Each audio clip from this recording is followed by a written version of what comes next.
السلام علیکم ورحمۃ اللہ وبرکاتہ نحمدہ ونصلی علی رسولہ الکریم اما بعد فاعوذ باللہ من الشیطان الرجیم بسم اللہ الرحمن الرحیم رب اشرح لی صدری ویسر لی امری واحلل عقدۃ من لسانی یفقہوا قولی آمین یا رب العالمین۔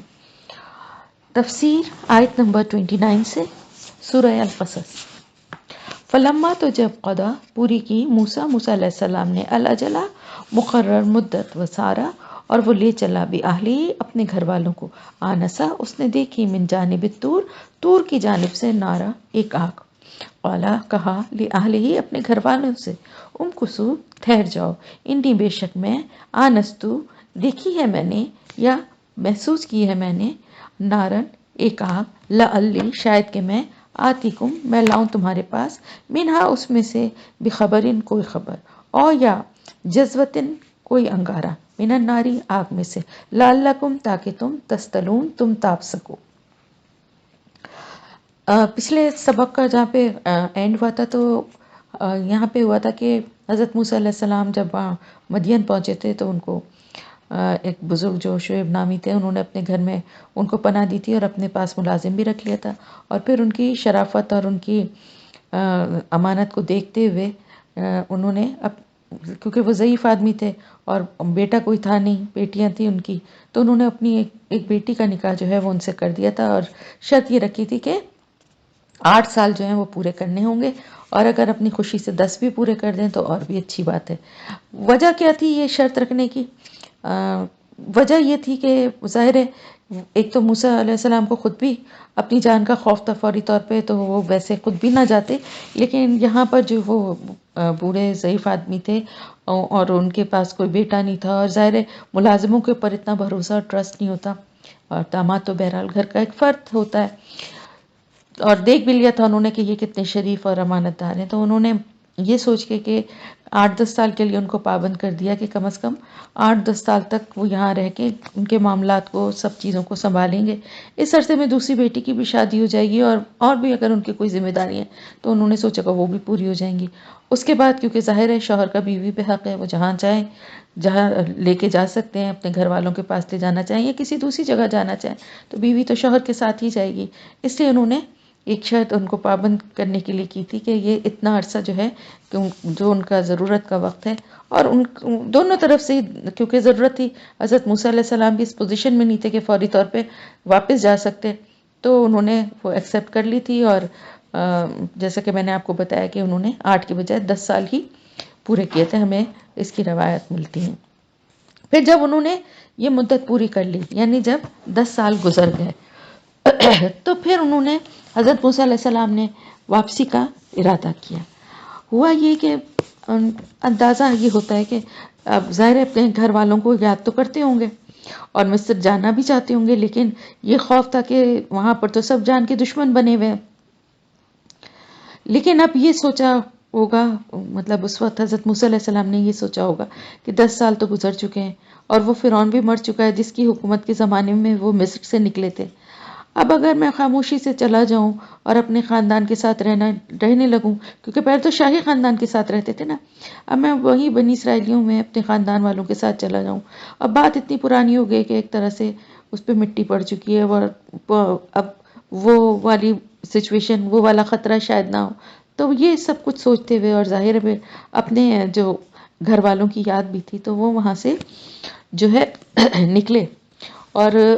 طور جو ہے وہ اس راستے پر ہے جو مدین سے مصر کی طرف جاتا ہے۔ تو ایک روایت کے مطابق یہ جو ہے یہ بھی پتہ چلتا ہے کہ وہ راستہ جو ہے وہ کچھ بھول گئے، اور جب وہ ایک ایسی جگہ پہ پہنچے،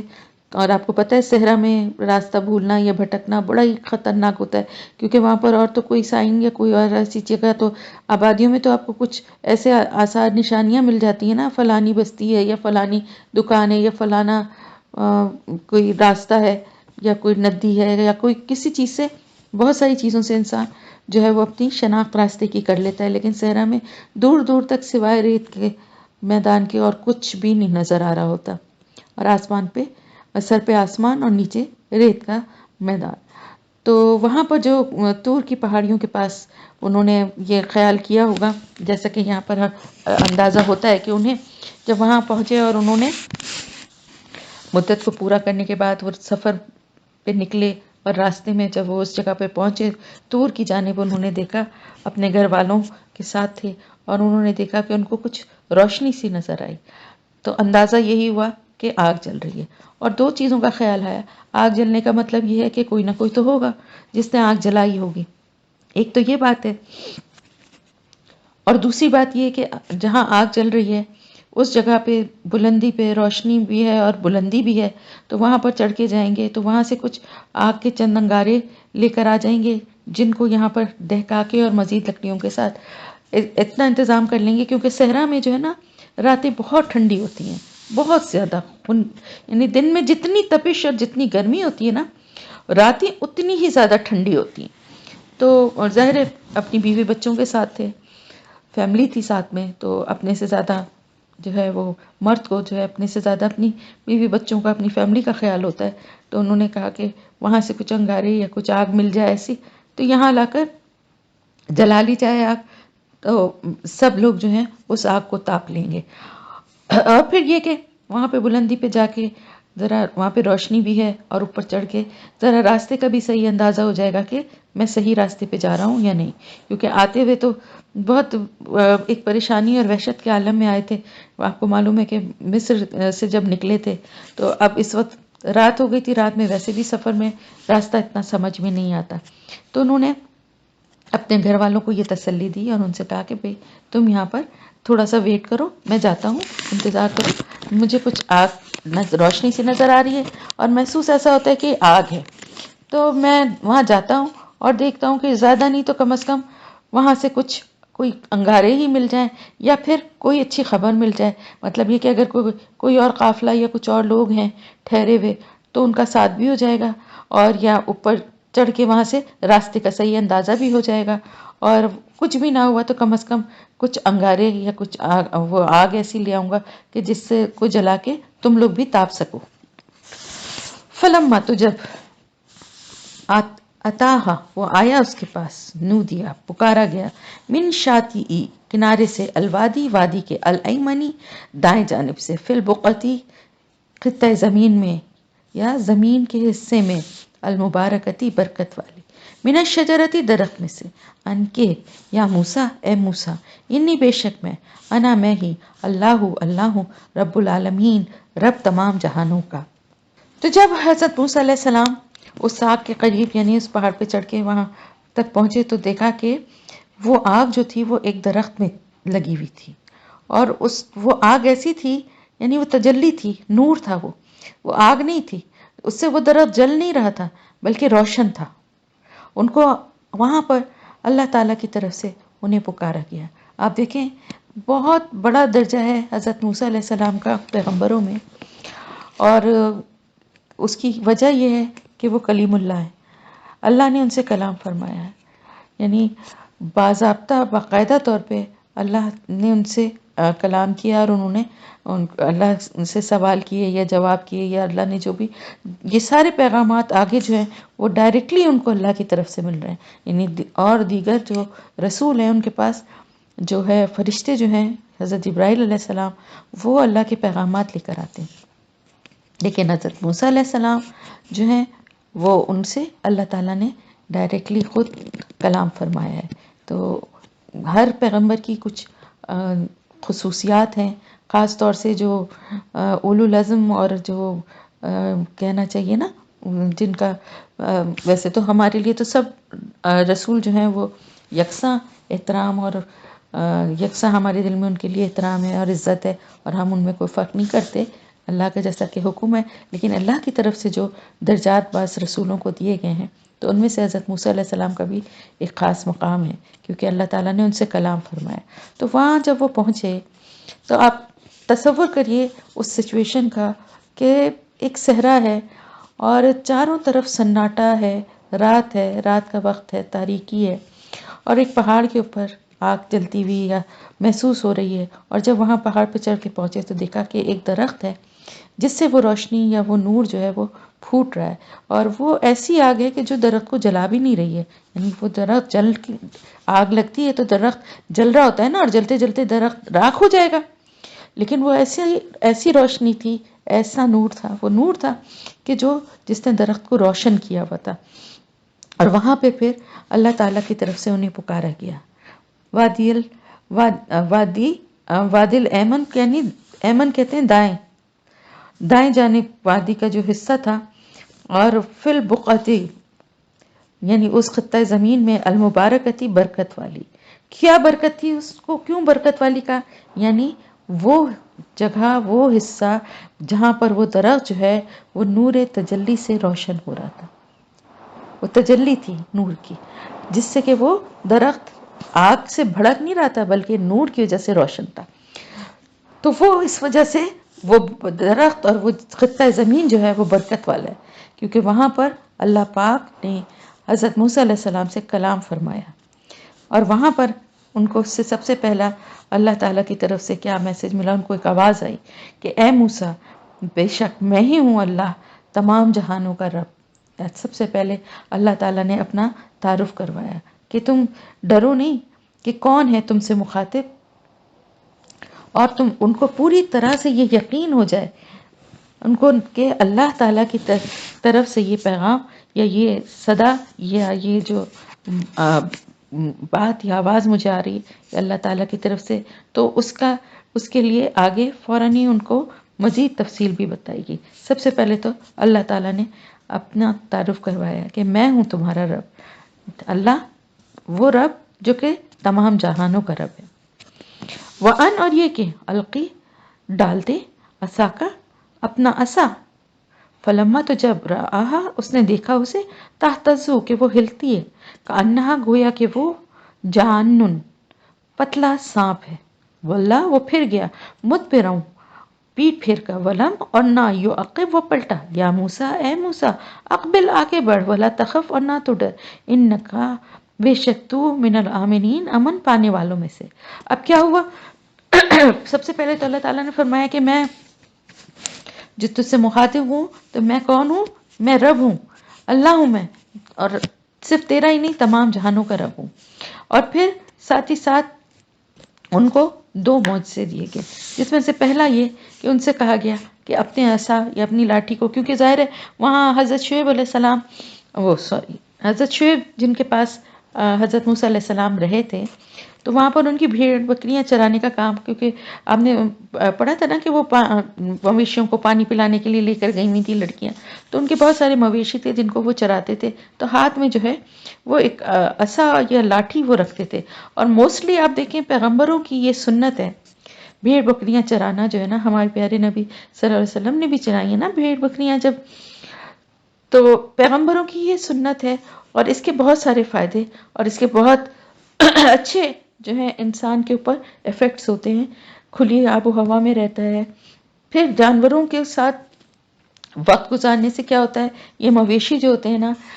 بعض دفعہ بات سنتے ہیں، بعض دفعہ نہیں سنتے ہیں، ان کو کنٹرول کرنا، ان کی کو پھر بھی ایک جگہ محفوظ طریقے سے ان کو حفاظت سے رکھنا اور ان کی دیکھ بھال کرنا، اور اس طرح کی اور بہت ساری باتیں ہیں جو ایک نبی کی ٹریننگ کے لیے بہت ضروری ہوتی ہیں اور اس کو اپنی نبوت کے بعد کی زندگی میں بہت کام آتی ہیں. خیر بہرحال تو بتانے کا یہاں پہ مقصد یہ، اس سے پہلے ہم پڑھ چکے ہیں نا کہ انہوں نے کہا تھا کہ میرا یہ عصا ہے جسے میں درختوں سے پتے توڑتا ہوں اپنی بکریوں کے لیے. مزید جیسے کہ ایک بہت بڑا اعزاز اللہ تعالیٰ تو خیر کی ذات تو اس کا تو کوئی مثال ہی نہیں ہے، لیکن ویسے بھی کوئی بڑی شخصیت تھوڑی سی بھی کسی کو امپورٹنس دے، کسی سے بات کرے تو وہ اس کا دل چاہتا ہے کہ اس سے اور مزید زیادہ ڈیٹیل میں بات کریں، زیادہ وہ ہو. یہ ایک بہت بڑا اعزاز تھا. تو خیر بہرحال یہاں پر جیسا کہ بتایا گیا ہے، ہم اتنی بات کرتے ہیں کہ انہوں نے کہا، ان سے اللہ تعالیٰ نے فرمایا کہ اپنا یہ عصا جو ہے یا اپنی یہ جو لاٹھی ہے اس کو زمین پر ڈال دو. اور جیسے ہی انہوں نے اس کو جب ڈالا تو وہ ہلنے لگی، جیسا کہ وہ ایک سانپ ہے. جان کہتے ہیں سانپ جو پتلا ہو. اس سے پہلے فرعون کے دربار میں جو اور جادوگروں کے مقابلے میں وہ سانپ جو تھا وہ اژدہے کی شکل میں تھا، یعنی بڑا، لیکن یہاں پر پتلا سانپ، کیونکہ معجزہ دکھانے کے لیے ان کو اس سے انٹروڈیوس کرانے کے لیے اس وقت ضرورت نہیں تھی کہ وہ اژدہا دکھایا جاتا، لیکن سانپ کی کوئی بھی شکل وہ لاٹھی جو ہے وہ اختیار کر سکتی تھی، اس کا یہ مطلب ہے۔ اب جیسے ہی سانپ کو دیکھا تو بہرحال ایک خوف ہوتا ہے نا سانپ کا بھی، تو وہ فوراً پیٹ پھیر کر وہاں سے فوراً چل پڑے اور مڑ کے بھی نہیں دیکھا، یعنی اتنا خوف زدہ ہو گئے کہ اپنی لاٹھی کو جیسے ہی زمین پہ ڈالا اور وہ سانپ بن کے ہلنے لگی، چلنے لگی، یعنی تو بل کھانے لگی، تو اتنا خوف زدہ ہوئے کہ فوراً وہاں سے بھاگنے لگے۔ تو اس وقت اللہ تعالیٰ کی طرف سے پھر ان کو آواز دی گئی کہ اے موسیٰ آگے بڑھو اور ڈرو نہیں، بے شک تو امن پانے والوں میں سے ہے، یعنی تجھے اس سے کوئی خوف نہیں ہے۔ یہ جو معجزہ تجھے دیا جا رہا ہے، یہ جو لاٹھی جو ہے یہ بن گئی ہے سانپ، تو یہ ایک معجزہ ہے جو دوسروں کو ہیبت دلانے کے لیے یا دوسروں کو کے اعتراضات کو دور کرنے کے لیے ایک معجزہ دیا گیا ہے، اس سے تمہیں کوئی خوف نہیں ہونا چاہیے، کیونکہ یہ تمہارے اختیار میں ہے۔ اس لاٹھی کو دوبارہ اٹھا لو ہاتھ میں تو وہ لاٹھی بن جائے گی۔ تو اللہ تعالیٰ نے فرمایا تم تو امن پانے والوں میں سے ہو، تمہارے لیے تھوڑی ہے یہ کوئی خوف کی بات، تو تم بالکل امن و امان میں رہو گے، مامون رہو گے، تمہارے لیے اس میں کوئی خوف نہیں ہے۔ اس لوگ داخل کر یدا کا ہاتھ اپنا، فی جیبی کا اپنے گریبان میں، تخرج وہ نکلے گا، بیضاء سفید چمکتا ہوا روشن، من غیر سوء بغیر کسی مرض کے، بغیر کسی بیماری کے، بغیر کسی تکلیف کے، ودمم اور ملا لے الیکا اپنی طرف، جناح کا بازو اپنا، من الرہب خوف سے، یعنی بریکٹ میں لکھیں بچنے کے لیے، یعنی خوف سے بچنے کے لیے، فضانی کا تو یہ دونوں برہانانی دو نشانیاں ہیں، من ربی کا تیرے رب کی طرف سے، الی فرعون فرعون کی طرف، و ملائہ اور اس کے سرداروں کی طرف، انہم بے شک وہ کانو ہیں وہ قوم فاسقین لوگ، فاسق یا نافرمان، یا ایسی قوم جو کہ فاسق اور نافرمان ہے۔ اب اللہ تعالیٰ نے مزید دوسرے معجزے کے بارے میں ان کو بتایا کہ اب اپنا ہاتھ جو ہے اپنے گریبان میں ڈالو، اور اس کے بعد جب تم اس کو باہر نکالو گے، یعنی اس کو ہاتھ کو اندر ڈالنے کے بعد جب باہر نکالو گے تو وہ چمکتا ہوا روشن ہوگا، اور بغیر کسی مرض یا تکلیف کے یا بیماری کے، اس لیے کہا گیا کیونکہ صرف سفید ہونا، وہ ہاتھ صرف سفید ہو کر نہیں نکلے گا، کیونکہ سفید تو ہاتھ ایک بیماری کی وجہ سے، برس کی بیماری کی وجہ سے بھی ہاتھ جو ہے وہ جسم پہ سفید سفید وہ پڑ جاتے ہیں نا دھبے، یا ہاتھ سفید ہو سکتا ہے، تو وہ کسی بیماری سے نہیں ہوگا، بلکہ اللہ کی طرف سے دیا گیا ایک معجزہ ہوگا، اور وہ روشن ہو جائے گا، سفید کے ساتھ ساتھ روشن ہوگا، اور وہ بھی اللہ کا دیا ہوا ایک معجزہ ہے، اور پھر وہ دوبارہ سے نارمل بھی ہو جائے گا۔ اور پھر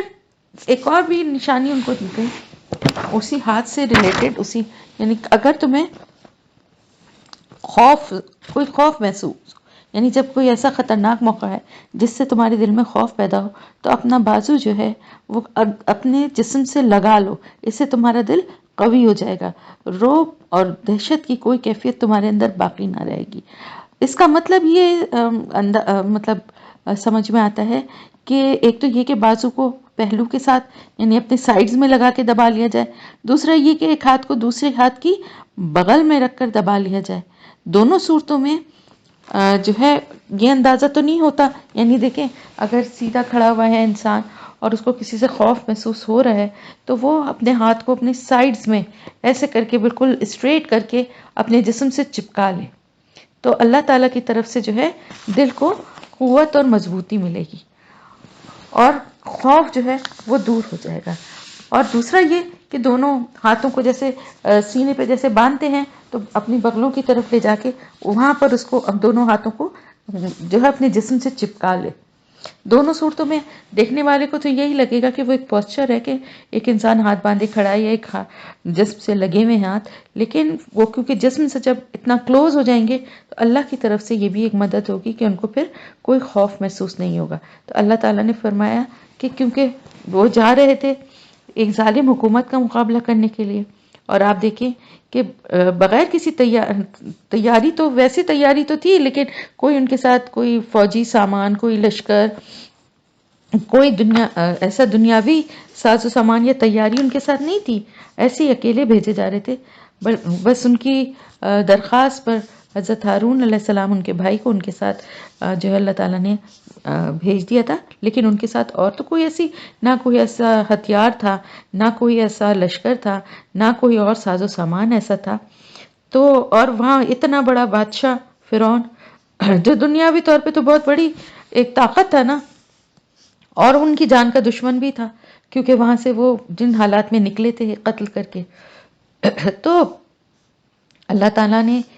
ظاہر ہے وہ پیغمبر ضرور تھے حضرت موسیٰ علیہ السلام، لیکن انسان بھی تو تھے نا، کتنے بھی مضبوط اعصاب کے، کتنے بھی طاقتور جسامت کے ہوں، لیکن بہرحال ایک اتنے بڑے بادشاہ کے دربار میں بغیر کسی ساز و سامان کے جانا، بغیر کسی ہتھیار کے جانا،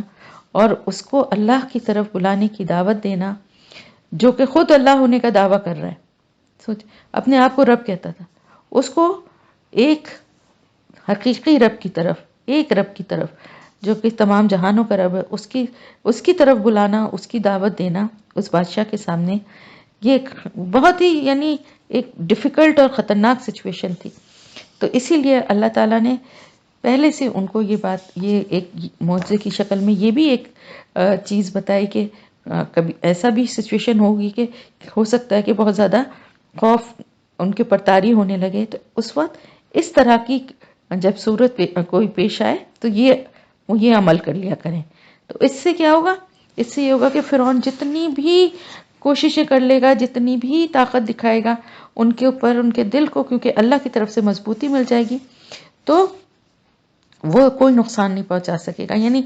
ویسے فزیکلی نقصان پہنچانا ایک الگ ہوتا ہے، اور ایک اعصابی طور پہ، ذہنی طور پہ دل کو جو ہے وہ ایک خوف اور ایک دہشت والا جو ایک وہ نقصان ہے نا، وہ نہیں پہنچا سکیں گے. اللہ تعالیٰ نے فرمایا کہ یہ دونوں نشانیاں تمہیں اس لیے دی گئی ہیں، تمہارے رب کی طرف سے دی گئی ہیں فرعون اور اس کے سرداروں کے لیے، کیونکہ وہ تو نافرمان اور فاسق ہیں. ویسے تو وہ نہیں مانتے، ان نشانیوں کو دیکھ کے، یعنی وہ عصا اور یہ ہاتھ کا روشن ہونا، ان کو دیکھ کر ہو سکتا ہے کہ وہ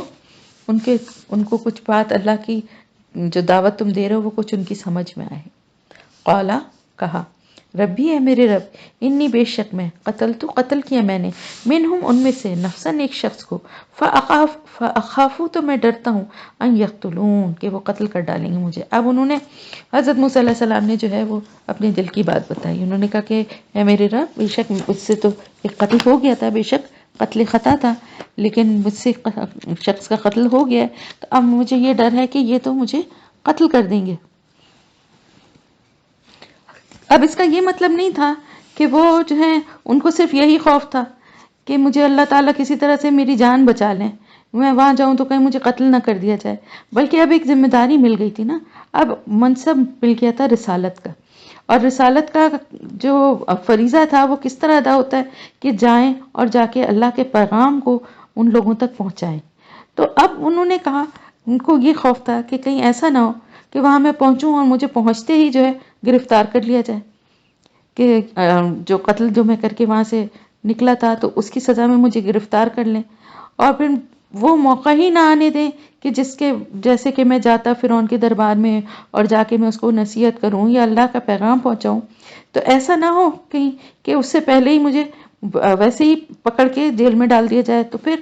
کیا فائدہ ہوگا. تو انہوں نے اس لیے کہا کہ میں خوف زدہ ہوں کہ وہ مجھے قتل نہ کر دیں. یعنی مجھے تو اللہ کی طرف سے ایسا منصب ملا ہے، لیکن اگر وہاں پہنچنے سے پہلے ہی مجھے وہاں پہنچنے ہی نہ دیا جائے اور اس سے پہلے مجھے گرفتار کر لیا جائے، مجھے قتل کر دیا جائے، تو میں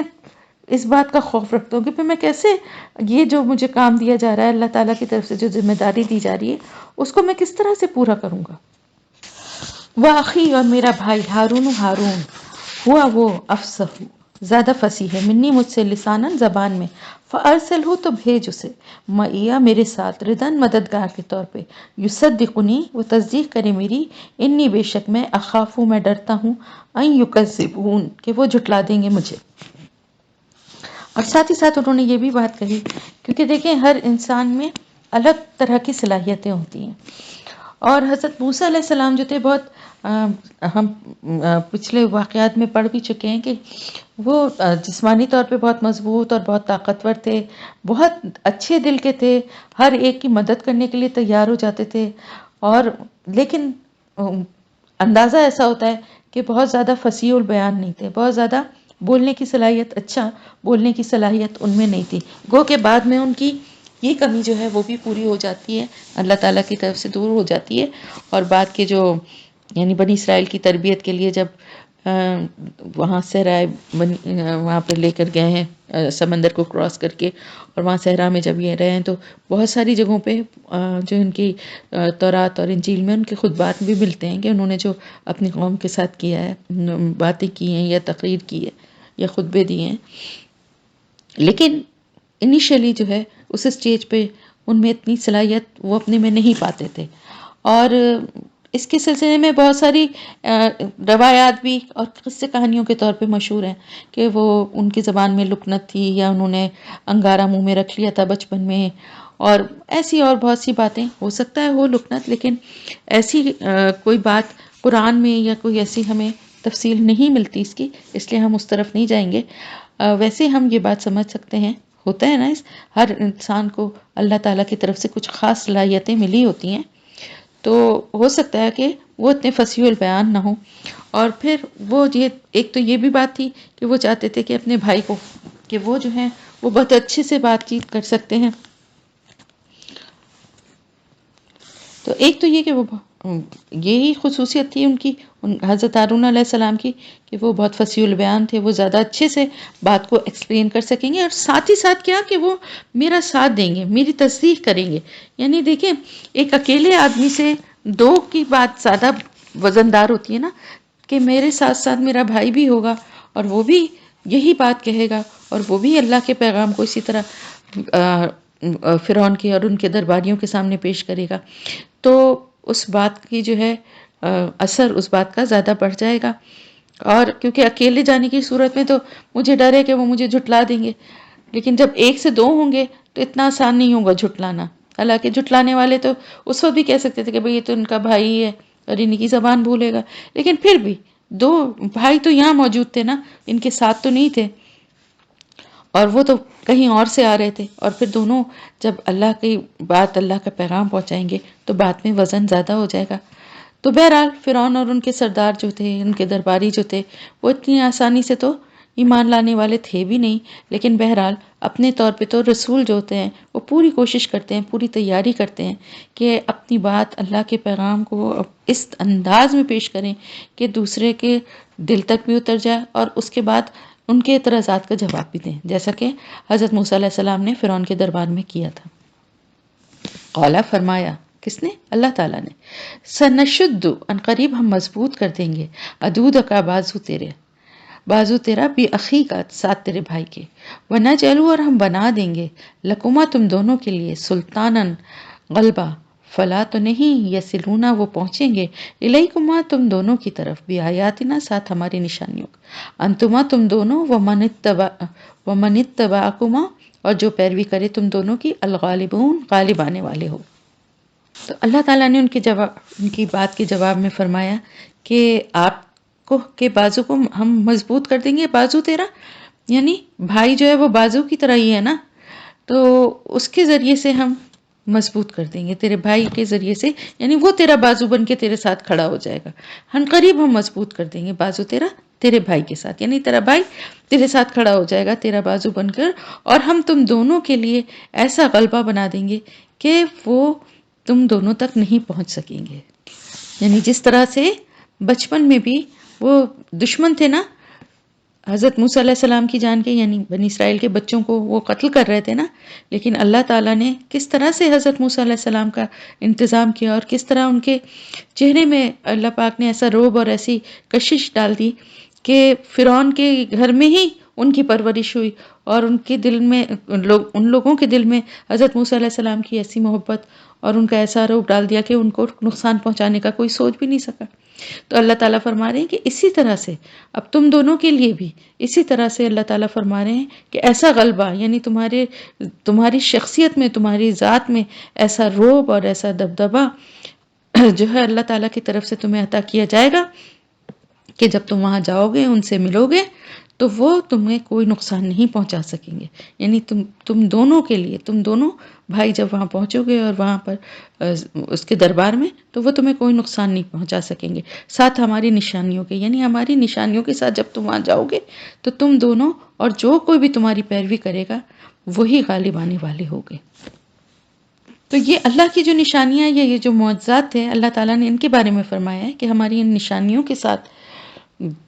ایسا تمہیں غلبہ حاصل ہوگا، تم ہی غالب آنے والے ہو. اور جو تمہاری پیروی کریں گے، یعنی جو اللہ کے پیغام، جب وہ اللہ کی دعوت وہ دیں گے اور اس کو مان کے جو لوگ ایمان لے آئیں گے ان کے ساتھ ہوں گے، ان کو بھی، صرف ان دونوں کو نہیں بلکہ ان سب کو جو کہ ان کی پیروی کریں گے. تو اللہ کی اطاعت اور رسولوں کی پیروی کرنی ہوتی ہے نا. رسول کیا پیغام لاتے ہیں؟ اللہ کا ہی پیغام ہوتا ہے نا. تو اللہ تعالیٰ فرمانے کہ تم دونوں کو بھی غلبہ عطا کروں گا اور وہ جو تمہارے پیروکار ہوں گے ان کو بھی اپنی ان نشانیوں کے ذریعے سے. اور دیکھیں کس طرح سے ہوا تھا نا پھر ان نشانیوں کے ذریعے. فلما، پھر جب جاءہم، آئے ان کے پاس، موسیٰ علیہ السلام، بیااتنا، ساتھ ہماری نشانیوں کے، بیناتن، کھلی کھلی، قالو، انہوں نے کہا، ما ھذا، نہیں یہ، الا مگر، سحرن، ایک جادو ہے، مفترن، بناوٹی، گڑھا ہوا، وما سمعنا، اور نہیں سنا ہم نے، بہذا، اس کے بارے میں، فی آبائنا، اپنے آباء اجداد میں، الاولین، پہلے. لیکن کیا ہوا؟ وہی جو ضد اور ہٹ دھرمی والا رویہ تھا وہی فرعون اور ان کے درباریوں کا بھی تھا کہ جب ان کے پاس موسیٰ علیہ السلام یہ نشانیاں کھلی، بالکل واضح، یعنی جس میں کوئی شک و شبہ تھا ہی نہیں، عصا جو ہے وہ جیسی زمین پہ ڈالا وہ اژدہا بن گیا، اور ہاتھ جو اپنے گریبان میں ڈال کے نکالا تو وہ روشن ہو گیا. یہ اتنی کھلی ہوئی نشانیاں دیکھنے کے باوجود بھی، حالانکہ نشانیاں تو اللہ تعالیٰ کی ہر طرف ویسے بھی کائنات میں بکھری ہوئی، ان کو بھی دیکھتے تھے، لیکن یہ دو معجزے، کیونکہ دیکھیں یہ یہاں پر یہ بات خاص طور سے کیوں کہی جا رہی، کیونکہ مکے میں کے جو لوگ تھے، قریش جو تھے، وہ معجزوں کا مطالبہ کرتے تھے نا. تو اب آپ یہ دیکھیں کہ یہاں پر ان کی قوم کے پاس حضرت موسیٰ علیہ السلام بغیر ان کے مطالبے کے معجزے لے کر آئے، ان کو آتے کے ساتھ ہی معجزات بھی دکھائے، اللہ کا پیغام بھی ان تک پہنچایا. کہ ورنہ یہ کہتے کہ اگر تم سچے ہو تو کچھ نشانی دکھاؤ. اچھا نشانی بھی دکھا دی، لیکن اس کے باوجود بھی انہوں نے کیا کہا ان نشانیوں کو دیکھ کے؟ کہ یہ تو جادو ہے، کوئی گڑھا ہوا جادو ہے، ایسا ہو ہی نہیں سکتا، ہم نے تو اس کے بارے میں کبھی اپنے باپ دادا سے کبھی سنا ہی نہیں ہے. اب نشانیوں کو تو، کیونکہ میں نے آپ کو بتایا نا کہ اس دور میں جادو کا بہت زور تھا، حالانکہ یہ نشانیاں اندازہ ہو رہا تھا ان کو بھی کہ یہ جادو نہیں ہے. اور فرعون کے اوپر بڑی دہشت بھی طاری ہو گئی تھی، اور اس کے درباریوں پہ جب وہ عصا جو ہے وہ اژدہا بنا تھا، لیکن پھر بھی انہوں نے جھٹلاتے ہوئے کہا کہ یہ تو جادو ہے، جیسے کہ جادوگر گڑھ کے جادو لے آتے ہیں اسی طرح کا یہ بھی جادو ہے. اور رہی وہ یہ بات جو کہ تم دین کی تبلیغ کے لیے جو وہ کہہ رہے تھے، تو انہوں نے کہا جو یہ باتیں جو تم کہہ رہے ہو، ایسی انوکھی باتیں تو ہم نے کبھی اپنے باپ دادا سے سنی ہی نہیں، کہ کوئی ایسا رب ہے اور اس ایک رب کی عبادت کریں اور اس کا خوف رکھیں، اور تم کون سے رب کی نشانیاں لے کر آئے ہو؟ اور اگر جو پیغام دیا، مطلب اللہ کا جو پیغام دے رہے تھے کہ جو اس کے راستے کی پیروی نہ کرے گا تو اس کے لیے سخت سزائیں ہیں. تو وہ سوچ ہی نہیں سکتے تھے. تو کہ ان کے لیے کوئی، یعنی ان کے باپ دادا نے بھی کبھی یہ نہیں سنا تھا کہ کوئی اس قسم کی کوئی ہستی ہے، بقول ان کے، کہ ہم نے تو ایسی انوکھی باتیں کبھی سنی ہی نہیں کہ کوئی اور بھی رب ہے کہ جس کے احکامات کے اوپر ہم عمل کریں، اور وہ ایک رب ہے اور ہم اس کو مانیں، اور اگر ہم نہیں مانیں گے تو سزائیں ملیں گی. اس کے علاوہ پھر ساتھ ہی ساتھ جو حضرت موسیٰ علیہ السلام نے جو اللہ کی طرف سے ان کو پیغام دیا گیا تھا، ایک تو ایک رب کی وحدانیت کا، اور دوسرا یہ کہ بنی اسرائیل کو ان کے ساتھ روانہ کر دیا جائے. تو یہ بات بھی اس کو بڑی بری لگی کہ ہمارے تو باپ دادا نے بھی کبھی ایسی بات نہیں سنی کہ فرعون مصر سے کوئی حکم دے اور کوئی ایسی ہستی ہو جو اس کو سزا دے سکتی ہو. اور فرعون مصر، یعنی جو کہ خود اپنے کو رب کہتا ہے، تو وہ اس کو ہدایت دینے کے لیے کوئی آدمی دربار میں آئے، اور وہ کون سی ہستی ہے جس سے ڈرنے کے لیے مصر کے بادشاہ سے کہا جائے کہ اس کا خوف رکھو اور اس کی عبادت کرو. یہ تو بہت ہی انوکھی سی باتیں ہیں. جو آج ہم اس شخص کی زبان سے سن رہے ہیں، ایسی ہی باتیں تو ہم نے اب کبھی سنی ہی نہیں۔ ایک تو جادو کے جو وہ انہوں نے معجزے دکھایا، ان کو کہا کہ یہ گڑھے ہوئے جادو ہیں، اور ایسی اس طرح کی باتیں تو آج تک ہم نے اپنے باپ دادا سے بھی کبھی نہیں سنی۔ یہ کون سی انوکھی نئی نئی باتیں کر رہے ہیں۔ وقالا، اور کہا موسیٰ علیہ السلام نے، ربی میرا رب عالم زیادہ جانتا ہے، بمن اسے جو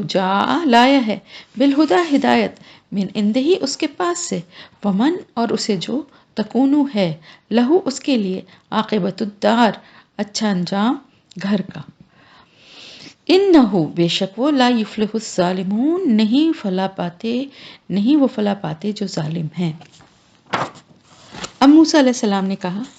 کہ تم تو مجھے جادوگر ساحر ٹھہرا رہے ہو، افطرا پرداز ٹھہرا رہے ہو کہ میں کچھ گڑھ کے کوئی جادو بنا کر لے آیا ہوں، لیکن میرا رب سب سے زیادہ جانتا ہے۔ وہ اچھی طرح جانتا ہے کہ جس شخص کو اس نے رسول مقرر کیا ہے وہ کیسا آدمی ہے، اور انسان کا آخری انجام جو ہے اس کا فیصلہ اسی کے ہاتھ میں۔ اگر میں جھوٹا ہوں تو میرے لیے برا انجام ہوگا، اور اگر تو جھوٹا ہے تو پھر اچھی طرح جان لے کہ تیرا انجام اچھا نہیں ہوگا، کیونکہ ظالم جو ہیں وہ کبھی بھی فلاح نہیں پاتے۔ تو یہ بھی ایک بہت بڑی حقیقت ہے کہ دیکھیں،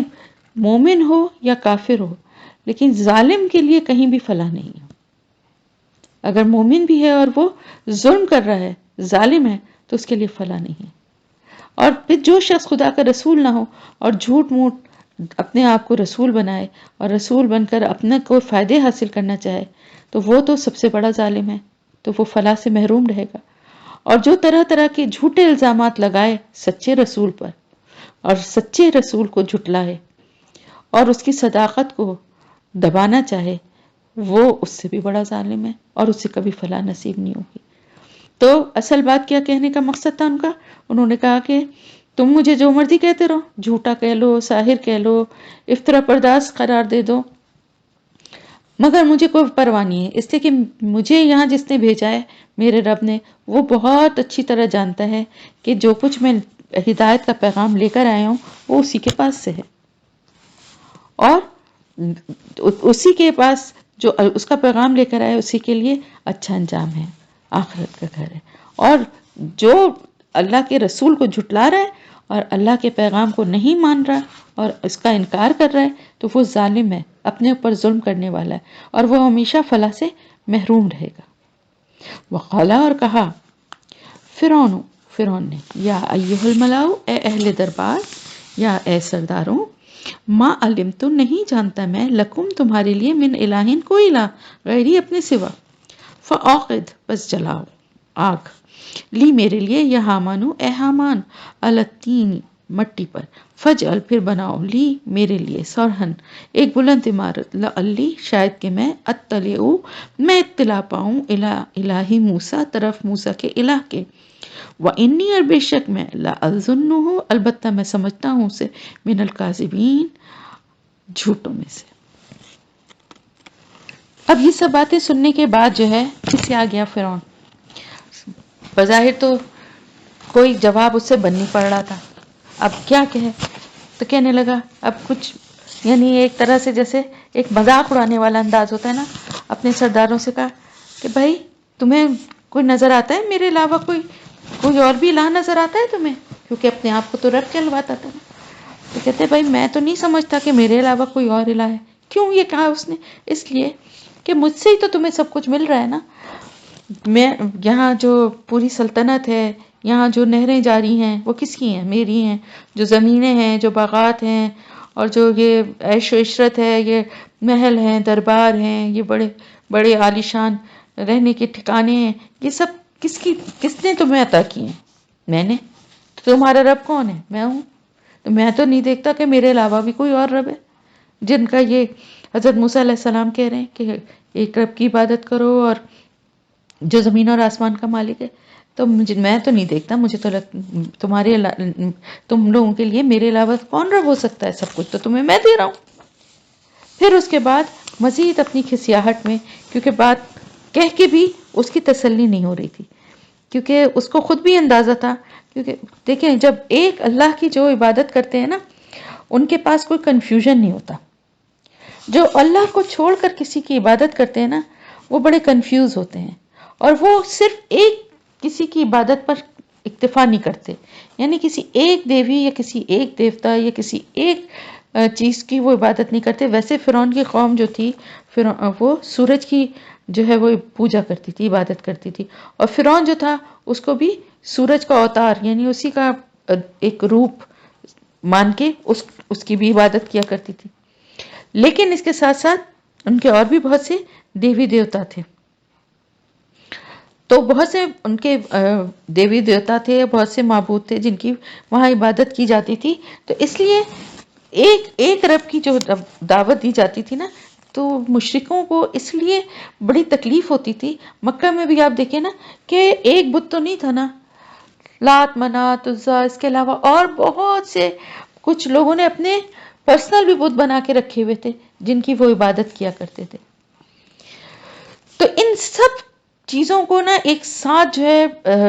ایک بہت بڑی چوٹ پڑتی تھی. ایک اللہ کی عبادت کا جب کہا جاتا تھا نا تو ایک دم سے ان کو رہتا تھا اچھا سب کو چھوڑ دیں، اس کو بھی چھوڑ دیں. ان کو ہم تو ایک اللہ کو تو مانتے ہیں لیکن بھائی یہ فلانے سے ہم یہ مانگتے ہیں، فلانا جو ہے وہ ہمیں ہماری بخشش کرائے گا، فلانا جو ہمارا یہ کام ہوگا. تو فرعون کیوں تھا وہ بھی اپنے آپ کو رب تو کہتا تھا لیکن ساتھ ہی ساتھ اس کی قوم میں اور بھی بہت ساری معبود تھے اور بھی بہت ساری چیزوں کی پوجا ہوتی تھی.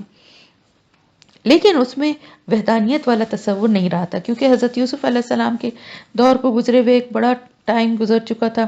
اور بنی اسرائیل جو تھے ان کے اوپر ظاہر ہے جب ان سے حکومت چھینی گئی تو ان کا جو سرکاری دین تھا اس وقت تک تو وہی اسلامی تھا نا، تو وہ دین بھی چینج کر دیا گیا اور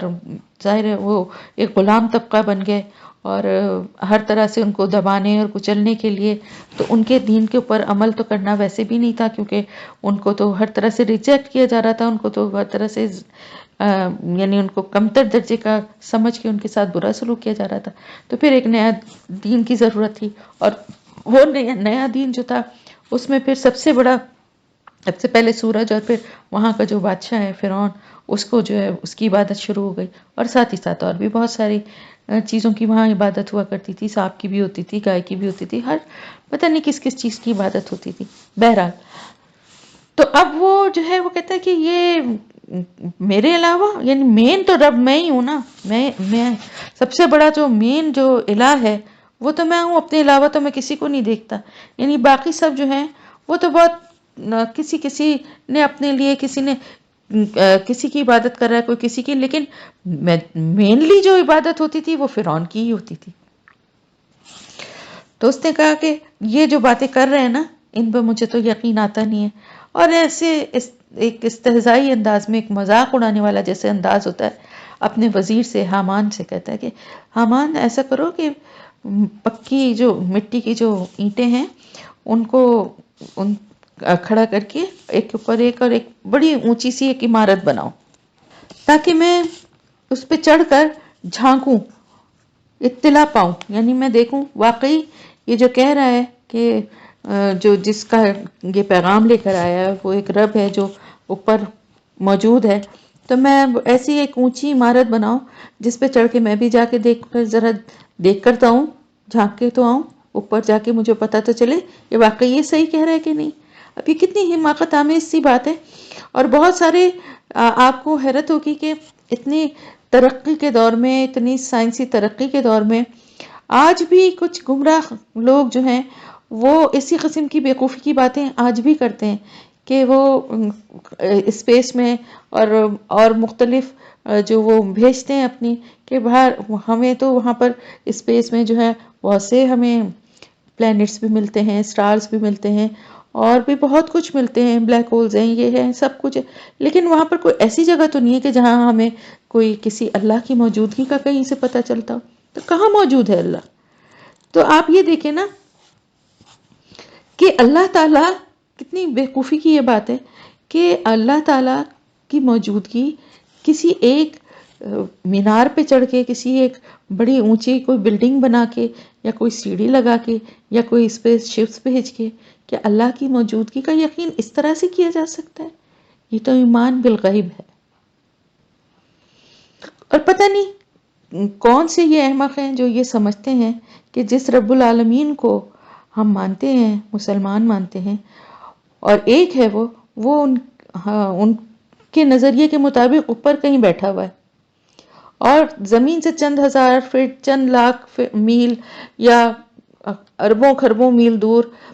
جو ہے وہ کہیں پر وہ موجود ہے، اور اگر وہاں نہیں ملتا تو اس سے یہ بات ثابت ہو جاتی ہے کہ وہ موجود ہی نہیں ہے. تو اسی قسم کی بات وہ زمانے میں بھی یہ فرعون جو ہے وہ کر رہا تھا. اور یہاں پر قرآن میں ایسی کوئی بات آگے ملتی نہیں ہے کہ اس نے واقعی کوئی ایک عمارت اس غرض سے بنوائی تھی، بلکہ بات صرف یہ تھی کہ یہ ایک مذاق کے طور پہ، یعنی ایک جیسے کہتے ہیں نا کہ ایک مذاق اڑایا جا رہا تھا کہ اچھا چلو بھائی ایک بڑی سی ایک ایسا مینار سا بناؤ، چڑھ کے دیکھیں تو کہاں ہے وہ رب جس کی یہ باتیں کر رہے ہیں. میں تو اس کو گمان کرتا ہوں کہ یہ جھوٹ بول رہا ہے، یعنی جھوٹوں میں سے، یعنی اس کی بات کا تو مجھے یقین نہیں ہے.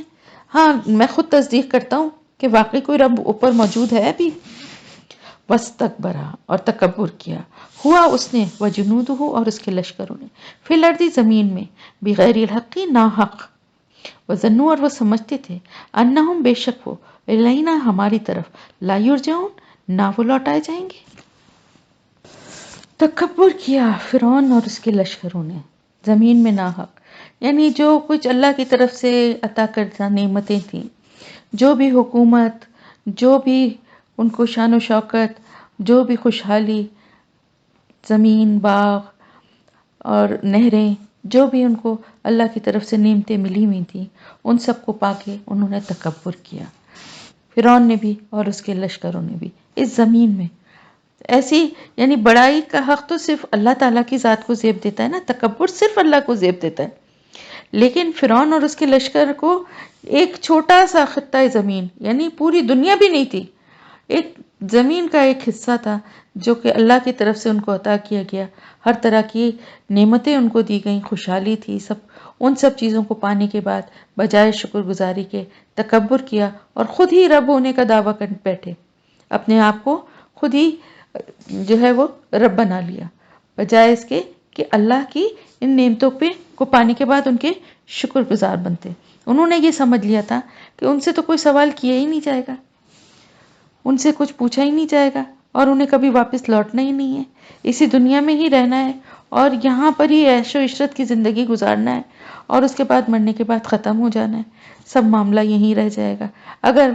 وہ واقعی رب تھے، اپنے کو سمجھتے تھے، تو اس دنیا میں ہمیشہ کے لیے رہ کے دکھاتے نا. کوئی رہ سکا ہے اس دنیا میں؟ اور اللہ تعالیٰ فرما رہے ہیں ایسا وہ یہ گمان کرتے تھے کہ کبھی ہماری طرف انہیں لوٹنا ہی نہیں ہے، ایسی بے فکری تھی انہیں، اسی بات پہ نے ان کو متکبر بنا دیا تھا. تو سمجھتے تھے یہ جو زمین کا ٹکڑا، جو ایک زمین کا حصہ اللہ کی طرف سے ان کو عطا کیا گیا ہے، یہ تو ان کا حق تھا، ان کو ایسے ہی مل گیا ہے، اور اب جو دل چاہے وہ کرتے رہیں یہاں پر، اور ان سے کوئی اس کا حساب کتاب سوال جواب نہ ہوگا. فَأَخَذْنَاهُ، تو پکڑ لیا ہم نے اس کو، وَجُنُودَهُ، اور اس کے لشکروں کو، فَنَبَذْنَاهُمْ، پھر پھینک دیا ہم نے انہیں، فِی الْیَمِّ، سمندر میں. فَانْظُرْ، تو دیکھو، کیفا، کس طرح، کانا، ہوا، عاقبۃ الظالمین، انجام ظالموں کا. یعنی اللہ تعالیٰ نے یہاں پر ان کی حقیقت اصل جو تھی وہ اللہ تعالیٰ نے بتا دی کہ کس قدر بے حقیقت تھے، کیا ان کی اوقات تھی، کچھ بھی نہیں. ان کے جھوٹے تکبر کے مقابلے میں اللہ تعالیٰ نے ان کی اصل حقیقت کیا تھی، اوقات کیا تھی، وہ اللہ نے بتا دی. کہ تو وہ اپنے آپ کو بڑی چیز سمجھتے تھے ہم تو سب چیزوں کے مالک ہیں، اور شاید ہم ہمیشہ یہیں رہنے والے ہیں، ہمیں کوئی حساب کتاب دینا ہی نہیں ہے، نہ کبھی اس دنیا کو، اس عیش و عشرت کو چھوڑ کے جانا ہے. لیکن جب وہ مہلت جو اللہ تعالیٰ نے ان کو دی تھی کہ وہ شاید راہ راست پر آ جائیں، ہدایت کے راستے کی طرف آ جائیں، وہ مہلت جب ختم ہوئی تو انہیں اس طرح سمندر میں اٹھا کر پھینک دیا گیا جیسے ایک کوڑا کرکٹ، بے حیثیت چیز. ان کی کوئی خس و خاشاک کی طرح وہ سمندر میں بہہ گئے. کوئی ان کی اوقات، کوئی اتنی بڑی قوم، اتنا بڑا لشکر، اتنی بڑی فوج، اور اس کی کوئی حیثیت اور حقیقت نہیں تھی اللہ کے آگے. نافرمانوں کا ایسے ہی انجام ہوتا ہے جو تکبر کرتا ہے، کیونکہ تکبر جو ہے نا، جو متکبر ہے نا، قیامت کے دن حدیث کے الفاظ ہیں کہ جو تکبر دنیا میں کرتے ہیں نا، وہ چونٹیوں کی شکل میں ہوں گے قیامت کے دن. چونٹیوں کی طرح زمین پہ ہوں گے۔ تکبر سب سے زیادہ، یعنی شرک کے بعد گناہ کبیرہ میں سے گناہ ہے تکبر، چاہے وہ کسی بھی چیز پہ ہو، چاہے وہ مال و دولت پر ہو، چاہے وہ شکل صورت پر ہو، چاہے وہ علم پر ہو، جس اولاد پر ہو، جس چیز پر بھی ہو۔ تکبر سخت سخت ترین جو ہے نا انسان کی جو اعمال ہیں ان کے لیے سخت نقصان دہ چیز ہے، جو اعمال کو برباد کرنے والا۔ تو انہوں نے تکبر کیا اور اللہ نے پھر ان کو ان کی اوقات بتا دی کہ ہم نے پکڑ لیا انہیں، ہمارے لیے کوئی ان کی حقیقت نہیں تھی، ان کو اور ان کے لشکروں کی، اس فرعون کی اور اس کے لشکروں کی اللہ کی نظر میں کوئی حقیقت نہیں۔ اس دنیا کی تمام مخلوق جو ہے اس کی اللہ کی نظر میں کوئی حقیقت نہیں ہے۔ اللہ تعالیٰ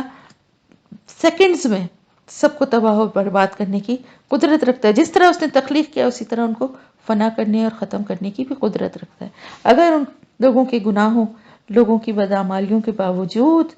انہیں اس دنیا میں زندگی ملی ہوئی ہے، اس زمین پہ رہنے کا حق ملا ہوا ہے، تو وہ اس پہ یہ نہ سمجھے کہ انہیں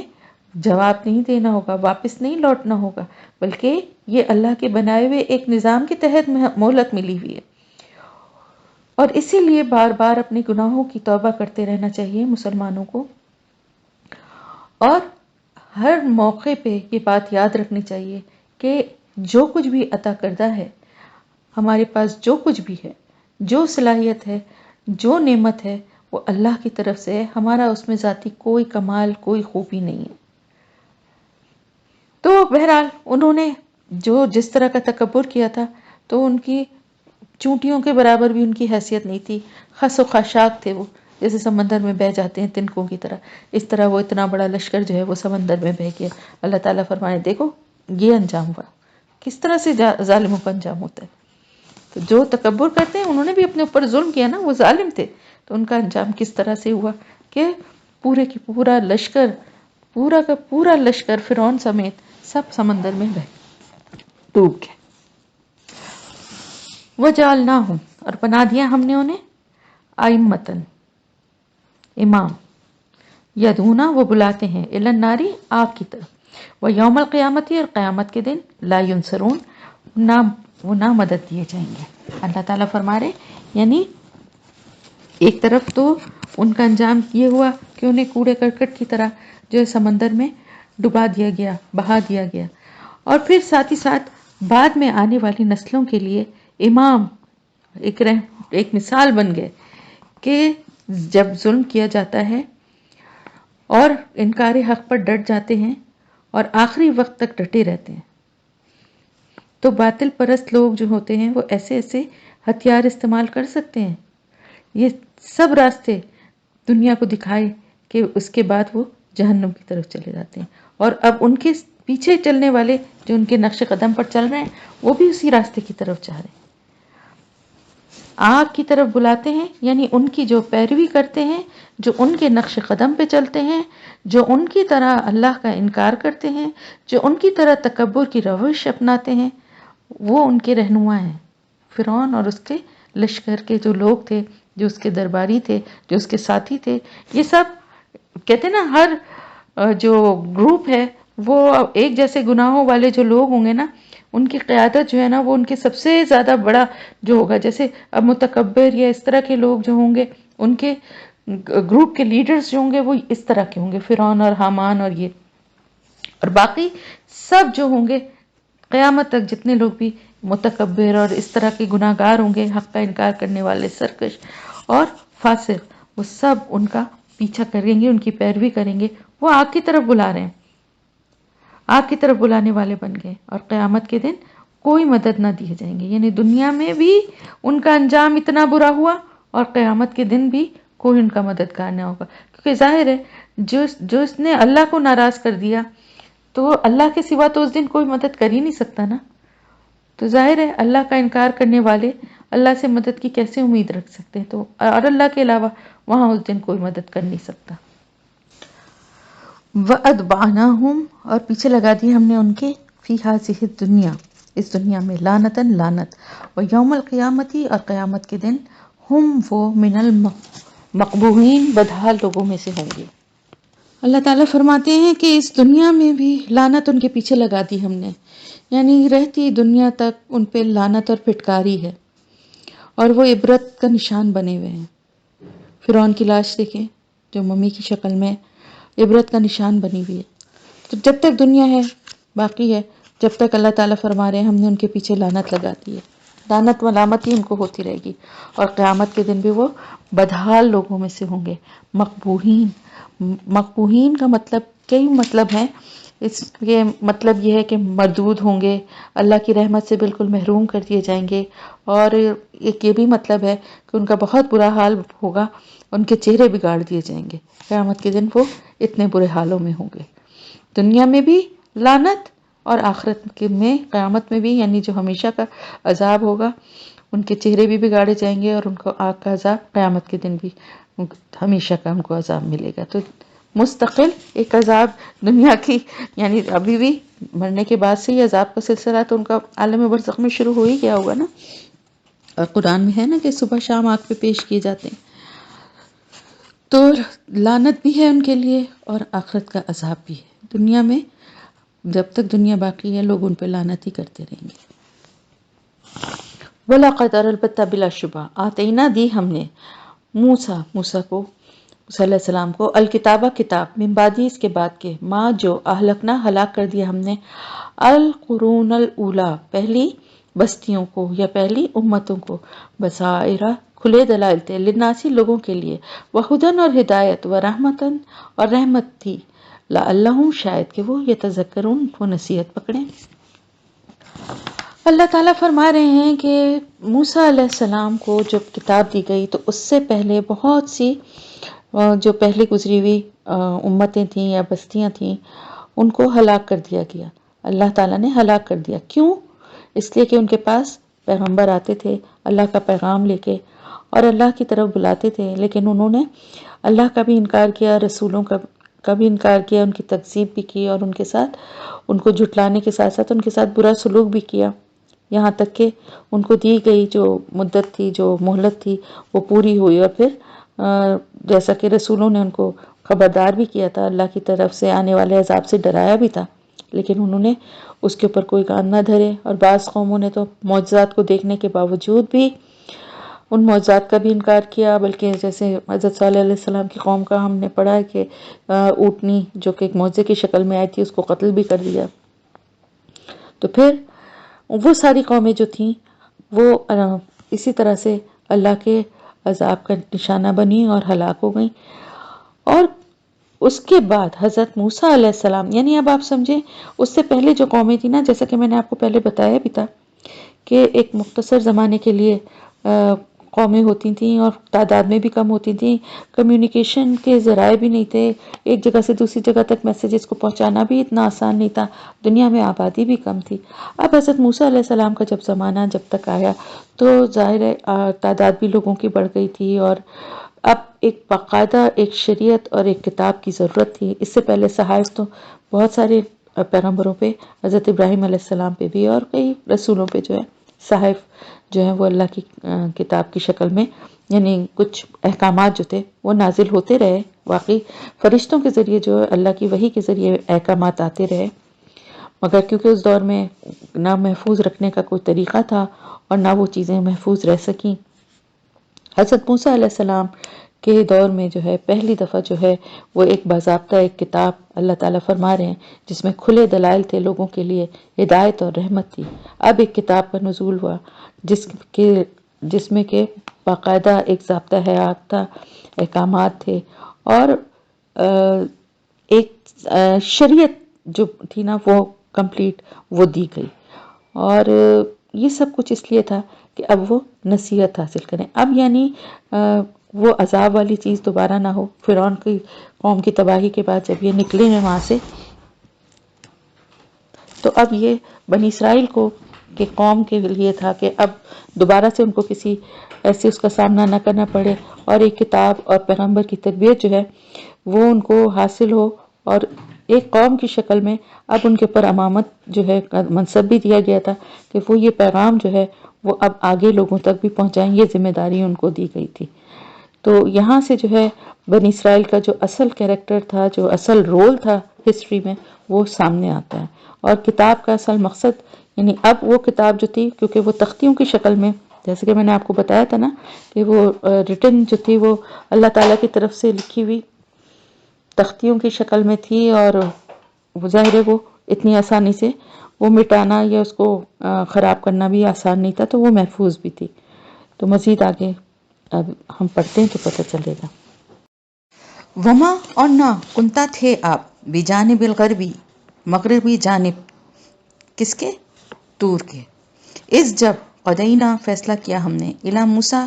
طرف موسیٰ کے، الامرا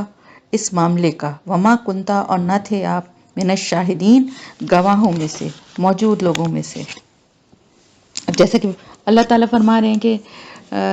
پچھلی قوموں نے جب جو اپنے انبیاء کو جھٹلایا اور جو ان کے اللہ کا انکار کیا، ایک اللہ کے کو ماننے سے انکار کیا اور اپنے رسولوں کی بھی تکذیب کی، تو وہ عذاب کی شکل میں اپنا جو بھی تھا سزا وہ بھگت چکی تھی. اور آخری جو فرعون اور اس کے لشکروں کے اوپر تباہی کے بعد اب موسیٰ علیہ السلام کو کتاب عطا کی گئی اور ایک نیا دور شروع ہوا. اور پھر یہ ساری باتیں اللہ تعالیٰ فرما رہے ہیں کہ یہ ساری باتیں جو ہے نا، جو کہ مغربی جانب طور کے، مغربی جانب طور کے کیا ہوا تھا، یعنی جس پر حضرت موسیٰ علیہ السلام کو احکام شریعت دیے گئے تھے. یہ کتاب جو تورات کی شکل میں، تختیوں کی شکل میں جو ہے، یہ جس جگہ دی گئی تھی، یہ جزیرہ نما سینا، جہاں پر کہ یہ بنی اسرائیل جو ہے کراس کر کے سمندر جہاں جس صحرا میں تھے، وہاں پر وہ پہاڑ تھا. اور یہ علاقہ جو ہے وہ حجاز یعنی مکہ کے جو ہے مغربی جانب واقع تھا. تو اس جگہ جہاں پر کہ یہ حضرت موسیٰ علیہ السلام کو اللہ کی طرف سے وحی کی گئی، الامر، جہاں پر الامر سے مراد ہے خاص حکم، کیونکہ رسالت اور فرعون کی طرف بھیجا جانا جو ہے وہ تو پہلے ان کو وہ میسج مل چکا تھا اللہ کی طرف سے، اور تورات اس وقت تک پہلے تو نازل نہیں ہوئی تھی نا. تو یہاں پر اس خاص یعنی احکامات کی طرف ہی اشارہ ہے جو ان کو اللہ تعالیٰ کی طرف سے دیے گئے. تو یہ فیصلہ جب کیا گیا، اصل بات جو ہے وہ یہ کہ آپ صلی اللہ علیہ وسلم کے بارے میں اللہ تعالیٰ جو ہے، جو بار بار سوال کیے جاتے تھے اور کہ یہ قصے کہانیاں سنا رہے ہیں یا ان کو کوئی آ کے یہ واقعات بتا دیتا ہے، اس کا یہاں پر بہت مدلل جواب دیا جا رہا ہے اللہ تعالیٰ کی طرف سے کہ آپ صلی اللہ علیہ وسلم تو وہاں موجود بھی نہیں تھے جب کہ یہ سب کچھ ہو رہا تھا. یعنی جب ان کو نبوت دی گئی، جب ان کو یہ کتاب دی گئی، جب اللہ کی طرف سے احکامات ان کو ملے، اور یہ سارے واقعات، یہ سارے معاملات جو ہو رہے تھے یہاں سے بہت دور مغربی جانب، طور کی مغربی جانب جو ہے وہ یہ سارے معاملات ہو رہے تھے. اور آپ صلی اللہ علیہ وسلم نہ تو وہ اس وقت موجود تھے، یعنی ویسے دنیا میں آئے بھی نہیں تھے، اور دنیا میں اگر آ بھی گئے ہوتے تو اس علاقے سے بہت دور تھے، وہاں پر آپ موجود نہیں تھے کہ آپ شاہدین یعنی جو گواہ ہوں، جو موجود ہوں، اس وقت حاضر ہوں، دیکھ رہے ہوں، ان کے لیے آتا ہے. تو یہ سارے واقعات آپ جس طرح سے بیان فرما رہے ہیں، یعنی اللہ تعالیٰ نے وحی کی شکل میں آپ پر جس طرح یہ ابھی دیکھیں نا، یہ ہم نے قرآن میں جو یہ پورا قصہ جس طرح سے ہم نے پڑھا ہے، یہ قصہ پورا کا پورا کس کے اوپر نازل ہوا؟ آپ صلی اللہ علیہ وسلم کے اوپر نازل ہوا. اور جب آپ نے اس کو سنایا اور بتایا ہوگا تو کتنی جزیات اور تفصیلات ہیں اس میں، کہ کس طرح ایک بچے کو کس طرح بہایا، اور پھر کس طرح اس کی ماں کی کیفیت، پھر اس کی بہن کی سمجھداری، پھر اس بچے کی وہاں پرورش، اور فرعون اور اس کے وہاں محل میں رہنے والوں کے دلوں میں اس کی محبت اور اس کی شخصیت کا ایک روب ڈال دینا کہ اس کو کوئی نقصان نہ پہنچا سکے. تو یہ ساری اتنی باریک باریک جزیات اور باتیں جو ہیں اتنی تفصیل سے جو ہم سن رہے ہیں اور پڑھ رہے ہیں، تو یہ سب کون بتا رہا ہے؟ اللہ تعالیٰ، جو کہ ہمیشہ ہر جگہ ہر وقت ہر دور میں موجود ہے. تو یہ سارے واقعات جو ہیں اللہ تعالیٰ فرما رہے ہیں کہ آپ صلی اللہ علیہ وسلم تو اس وقت موجود بھی نہ تھے، آپ کو تو ان سب چیزوں کا کچھ پتہ بھی نہیں ہے. تو آپ صلی اللہ علیہ وسلم کیسے بتا رہے ہیں؟ کیونکہ اللہ تعالیٰ کی طرف سے آپ پر وحی نازل ہو رہی ہے، تو آپ اس کے ذریعے سے ان سارے واقعات کو آپ کو بھی پتہ چل رہے ہیں اور آپ لوگوں تک بھی پہنچا رہے ہیں. ولیکن، اور لیکن ہم انشانہ اٹھائیں ہم نے، قرونن قومیں یا امتیں، فتطاولا تو لمبی ہو گئی، علیہم العمر ان پر مدت، وما کنتا اور نہ تھے آپ، ساوین مقیم، فی اہل مدینہ اہل مدین میں، تتلو علیہم کہ آپ پڑھتی ان پر، آیاتنا آیات ہماری، ولیکنہ اور لیکن ہم، کنہ تھے ہم، مرسلین بھیجنے والے۔ تو اللہ تعالیٰ فرما رہے ہیں کہ ہم نے بہت سی امتیں، بہت سی قومیں جو ہیں، تو آپ صلی اللہ علیہ وسلم سے پہلے یعنی حضرت آدم علیہ السلام کے بعد، حضرت نوح علیہ السلام کے بعد بہت سی قومیں آئیں، اور بہت سی قومیں آ کر یہاں پر اپنا وقت گزار کے چلی گئیں۔ کچھ قوموں کی جو ہے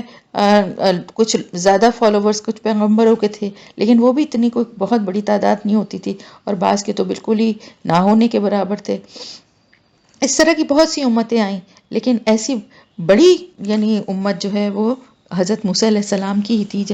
اور اس سے پہلے کی جو قومیں یا جو اس سے پہلے جو امتیں گزری تھیں، تو اللہ تعالیٰ فرما رہے ہیں لمبی ہو گئی عمریں، یعنی لمبی ہو گئی عمریں سے یہ مدت لمبی ہو گئی سے کیا مطلب ہے کہ ایک لمبا عرصہ گزر گیا اس بات کو، بہت وقت گزر گیا۔ یعنی آپ یہ دیکھیں کہ حضرت موسیٰ علیہ السلام سے پہلے، حضرت نوح علیہ السلام کے بعد مختلف دور میں جو قومیں آتی گئیں، جن کا ہم قرآن میں بار بار پڑھتے ہیں، وہ ان کو گزرے ہوئے بھی زمانہ گزر گیا تھا، ٹائم گزر گیا تھا، اور پھر ان کے حالات اور واقعات جو تھے وہ کہیں لکھے ہوئے محفوظ بھی نہیں تھے، تو وہ سب کچھ مٹ چکا تھا، سب کچھ ختم ہو چکا تھا۔ اتنی مدت گزر گئی تھی کہ اب نہ ان کے صرف ایک قصے کہانیاں، یہ ایک نصیحت کے لیے کہیں کوئی کسی کو کچھ اس کا تھوڑا بہت حصہ کسی قوم کا جو ہے وہ معلوم ہوتا تھا، لیکن مزید ڈیٹیل اور واقعات اور جس طرح سے وہ قومیں تباہ ہوئیں اور کس طرح کتنی قومیں تھیں نہ جانے، اور یہ تو اللہ نے اس قرآن میں کچھ کا ذکر کیا ہے، جتنا اللہ نے ضروری سمجھا ہمیں ان کے حالات سے آگاہ کرنا اور اس سے نصیحت اور عبرت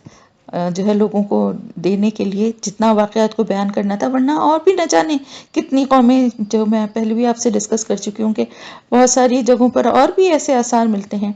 کہ جہاں لگتا ہے کہ اسی طرح سے قومیں تباہ ہوئی ہیں اور اب بالکل ان کے آثار باقی ہیں، اب جو موئنجو دڑو یا اس طرح کی اور بہت ساری سویلائزیشنز ہمیں ایسی ملتی ہیں جن کا کچھ پتہ ہی نہیں چلتا، بڑی ترقی یافتہ ان کے کھنڈرات اور ان کے آثار جو ہیں ان سے پتہ چلتا ہے کہ وہ بڑی ترقی یافتہ قومیں تھیں، بہت انہوں نے بہت کچھ اچیو کر لیا تھا، لیکن بالکل کس طرح ختم ہو گئیں اور ایسے ناپید ہو گئیں۔ ورنہ یہ ہوتا ہے کہ بھائی ایک قوم جو ہوتی ہے اس کی نسل در نسل آگے تعداد بڑھتی ہی ہے نا، ایک پوری قوم اچانک ایک دم سے صفحہ ہستی سے مٹ جائے تو کسی ڈیزاسٹر، کسی ایسی تباہی کی وجہ سے، کسی ایسی قدرتی آفت یا کسی اللہ کی طرف سے عذاب کی وجہ سے ہی ایسا ہو سکتا ہے نا۔ تو اس طرح بہت ساری قومیں جو ہیں وہ اس سے پہلے جو تھیں اور ان کے واقعات اور ان کے بارے میں جو بھی باتیں تھیں وہ کوئی اتنے قصے اور واقعات کہیں محفوظ بھی نہیں تھے، اور اللہ تعالیٰ فرما رہے ہیں اور آپ جو ہیں اس طرح سے جو یہ بیان کر رہے ہیں نا، آپ کے پاس ان معلومات کے حصول کا کوئی ذریعہ تو نہیں ہے نا کہ کوئی آپ کو ڈائریکٹلی کہیں آپ وہاں موجود تھے، 2000 برس سے زیادہ جو ہے مدت گزر چکی ہے ان تمام واقعات کو، اور آپ اس طرح بیان کر رہے ہیں کہ جیسے کہ یہ سب آپ صلی اللہ علیہ وسلم اپنی آنکھوں سے دیکھ چکے ہوں۔ کس طرح؟ کیونکہ اللہ پاک نے جس طرح آپ صلی اللہ علیہ وسلم کو وحی کے ذریعے جس طرح سے پوری تفصیل اور واقعات کی اور ایک ایک بات وحی کے ذریعے بتائی، کیونکہ اب ہم دیکھیں نا ہمارے وقت سے تو اور بھی کتنے ہزاروں سال گزر چکے ہیں، لیکن ہمیں کس طرح سے اللہ تعالیٰ نے قرآن کے ذریعے ہم ان قوموں کے حالات سے کس طرح آگاہ ہو گئے، ان کی نافرمانی اور سرکشی کی باتیں، ان کے سردار کیا باتیں کہتے تھے، کس طرح کے اعتراضات اٹھاتے تھے، کس طرح اپنے رسولوں کو جھٹلاتے تھے۔ اگر فرض کریں کسی قوم کی تباہی کے بعد اس کے کھنڈرات مل بھی جائیں تو یہی پتہ چل سکتا ہے نا صرف کہ یہاں پر ایک قوم آباد تھی، زیادہ سے زیادہ اگر کچھ چیزیں اور کچھ ایسے آثار مل جائیں تو یہ پتہ چل سکتا ہے، یہ اندازہ لگایا جا سکتا ہے کہ ہاں وہ قوم جو ہے وہ ترقی یافتہ تھی، یا وہ قوم جو تھی ان کی کچھ ہسٹری تھوڑی بہت باتیں پتہ چل سکتی ہیں، لیکن اتنی تفصیل، اتنی اس طرح کی باتیں کہ وہ اس قوم کا کیا حال تھا اور وہ کس طرح کی ان کو اللہ نے کیسی نعمتوں سے سرفراز کیا تھا، اور پھر انہوں نے کس طرح اس پہ تکبر کیا اور کیا اعتراضات کیے اور پھر کس طرح انجام ہوا ان کا اور کس طرح وہ تباہ و برباد ہوئے، یہ اتنی ڈیٹیل جو ہے ہم کو کس طرح پتہ چل رہی ہے، ہم کیسے جان رہے ہیں؟ اس قرآن کے ذریعے ہی جان رہے ہیں نا۔ تو اسی طرح اللہ تعالیٰ فرما رہے ہیں آپ صلی اللہ علیہ وسلم کے لیے بھی کہ آج جو تم ان واقعات کو اس طرح بیان کر رہے ہو جیسے کہ تم سب آنکھوں سے دیکھ چکے ہو، تو اس کی وجہ اس کے سوا کچھ بھی نہیں ہے کہ اللہ تعالیٰ وحی کے ذریعے تم کو یہ معلومات پہنچا رہا ہے۔ اور پھر ساتھ ہی ساتھ اللہ تعالیٰ فرما رہے ہیں کہ نہ تھے آپ اس وقت اہل مدین میں مقیم، یعنی آپ جب حضرت موسیٰ علیہ السلام مدین پہنچے اور جو کچھ وہاں ان کے ساتھ پیش آیا، اور وہ 10 سال گزار کر جب وہاں سے روانہ ہوئے، تو اس وقت آپ صلی اللہ علیہ وسلم کیا وہاں موجود تھے؟ وہ بھی وہیں رہتے تھے کیا؟ اس وقت مدین کی بستیوں میں وہاں پہ ان کا بھی قیام تھا، وہاں پہ وہ بھی کوئی کام کرتے تھے، لیکن آپ صلی اللہ علیہ وسلم تو اس وقت پیدا بھی نہیں ہوئے تھے، اور وہاں سے مدین کتنا دور ہے۔ تو ان واقعات کا ذکر جو کچھ بھی، نہ تو آپ وہاں اہل مدین میں موجود تھے اور نہ ہی آپ ان کے اوپر ہماری آیات پڑھ کے سنا رہے تھے، کیونکہ اس وقت تو آپ صلی اللہ علیہ وسلم کو نبوت ملی بھی نہیں تھی، آپ صلی اللہ علیہ وسلم موجود بھی نہیں تھے، یہاں تک کہ حضرت موسیٰ علیہ السلام بھی اس وقت تک تو نبوت ان کو بھی نہیں ملی تھی، وہاں سے واپسی پر ان کو ملی تھی جب وہ مصر کے لیے روانہ ہوئے تھے۔ تو ان سارے واقعات کا ذکر جو ہے آپ صلی اللہ علیہ وسلم اس بنا پر نہیں کر رہے کہ آپ نے سب کچھ اپنی آنکھوں سے دیکھا ہے، بلکہ یہ علم اللہ تعالیٰ کی وحی کے ذریعے سے آپ صلی اللہ علیہ وسلم کو حاصل ہوا ہے۔ وَلَكِنَّا كُنَّا مُرْسِلِينَ، لیکن ہم تھے، اللہ تعالیٰ کی ذات تو موجود تھی نا، تو اللہ تعالیٰ فرما رہے ہیں کہ ہم اس وقت بھی موجود تھے اور آج بھی ہم موجود ہیں، اور بھیجنے والے ان خبروں کو، ان باتوں کو آپ تک بھیجنے والے بھی ہم ہی ہیں۔ یعنی یہ جو اعتراض آپ کے اوپر کرتے ہیں نا، اور آپ کو کہتے ہیں کہ یہ کوئی آپ کو خبریں آ کے دیتا ہے یا کوئی قصے کہانیاں، یہ ایسی کوئی بات نہیں ہے، بلکہ یہ سچے واقعات ہیں، کیونکہ یہ اللہ کی طرف سے بھیجے جا رہے ہیں، اور جو اللہ کی طرف سے بات بتائی جا رہی ہے اس کے سچ ہونے میں کوئی شک و شبہ نہیں ہوتا۔ تو آپ اس وقت وہاں ان تمام مواقعوں پہ یہ جو بھی باتیں بتائی گئی ہیں، آپ ان میں سے کسی موقع پہ بھی موجود نہیں تھے، لیکن یہ سارے واقعات آپ اس طرح بتا رہے ہیں کہ جیسے آپ خود وہاں موجود تھے، آپ کی آنکھوں دیکھیں، کیونکہ اللہ تعالیٰ نے آپ کو یہ سارے واقعات اس طرح سے آپ تک پہنچائے ہیں، اللہ ہی بھیجنے والا ہے۔ وما کنتا، اور نہ تھے آپ، بجانب طور، طور کے کنارے، اس نادینا، جب پکارا ہم نے موسیٰ کو، جب پکارا ہم نے یعنی کس کو؟ موسیٰ کو، ولیکن، اور لیکن، رحمتن، یہ رحمت ہے، من ربک، آپ کے رب کی طرف سے، لتنذر، تاکہ آپ ڈرائیں، آپ خبردار کریں، قومن، ایک قوم کو، ماں، نہیں، اتاہم، آیا ان کے پاس، من نذیرن، کوئی ڈرانے والا، من قبل کا، آپ سے پہلے، لعلہم یتذکرون، شاید کہ وہ نصیحت حاصل کریں۔ پھر ایک اور بات اللہ تعالیٰ نے فرمائی کہ آپ اس وقت بھی موجود نہ تھے جبکہ طور کے کنارے پر پہلی دفعہ جہاں پر حضرت موسیٰ علیہ السلام کو اللہ تعالیٰ نے پکارا تھا، اللہ تعالیٰ فرما رہے ہیں کہ اس وقت بھی آپ وہاں پر موجود نہ تھے، لیکن یہ اللہ کی رحمت ہے کہ یہ سارے واقعات جن کی آپ کو خبر دی گئی ہے، اور آپ کو رسول بنانا، اللہ کی سب سے بڑی رحمت تو آپ کو رسول بنانا ہے آپ کے رب کی طرف سے، اور باقی لوگوں کے لیے آپ کو رحمت بنایا، کن کو؟ یعنی اہل مکہ، اور پھر باقی ساری دنیا کو خبردار کرنے کا آپ کو فریضہ دیا گیا، آپ کو ان کے حق میں رحمت بنا کے بھیجا گیا، ایک ایسی قوم کے پاس جو کہ کہتے تھے ہمارے پاس تو کوئی ڈرانے والا آیا ہی نہیں ہے اس سے پہلے، اب ان کی یہ ایک ایسا رسول بھیجا گیا ہے جو ان کو خبردار کرنے والا ہے، جو ان کو پچھلے واقعات، پچھلی قوموں کی جو باتیں ہیں، جو ان کے گناہ اور ان کی سرکشی ہے، اس کے بارے میں ڈیٹیل اور یہ ساری واقعات بتا کے ان کو خبردار کر رہا ہے، ان کے انجام بتا کے خبردار کر رہا ہے، تو ان کے حق میں رحمت بنا کے، اللہ کی یہ رحمت ہے کہ آپ کو رسول بنا کر بھیجا ہے، اور اس سے پہلے ان میں کوئی ایسا خبردار کرنے والا آیا نہیں تھا، اب آپ کو اس لیے بھیجا گیا ہے تاکہ آپ ان کو خبردار کر سکیں۔ اصل میں بات کیا تھی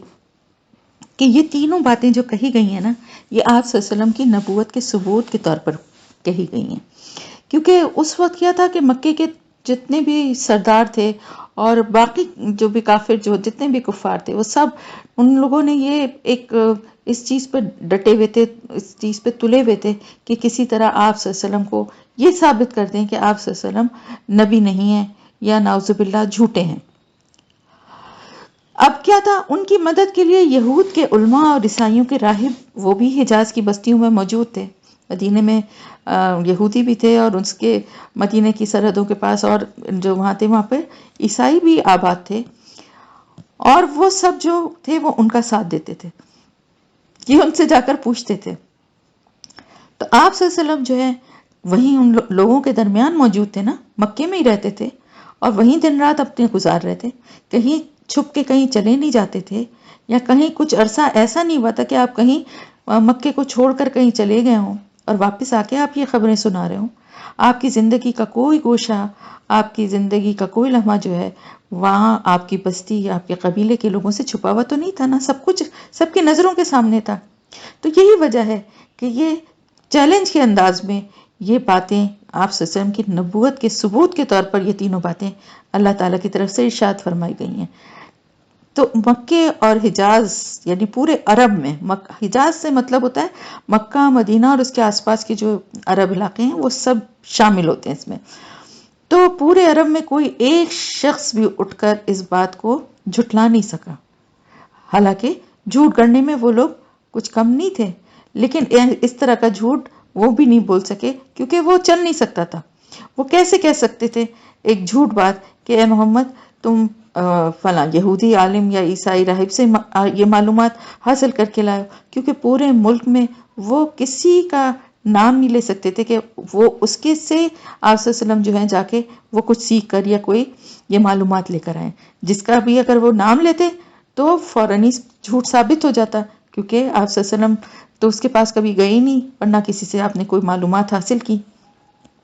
وہ کیسے کہہ سکتے تھے؟ یہ بھی جھوٹ آپ صلی اللہ علیہ وسلم کے بارے میں نہیں کہہ سکتے تھے کہ تمہارے پاس کچھ کتابیں ہیں، کچھ تاریخ کی، کچھ ایسے علم ہے تمہارے پاس جہاں پر تم یہ کتابیں پڑھتے ہو اور یہ ساری تقریریں اور یہ ساری باتیں تیار کر کے تم آ کے جو ہے وہ ہمیں یہ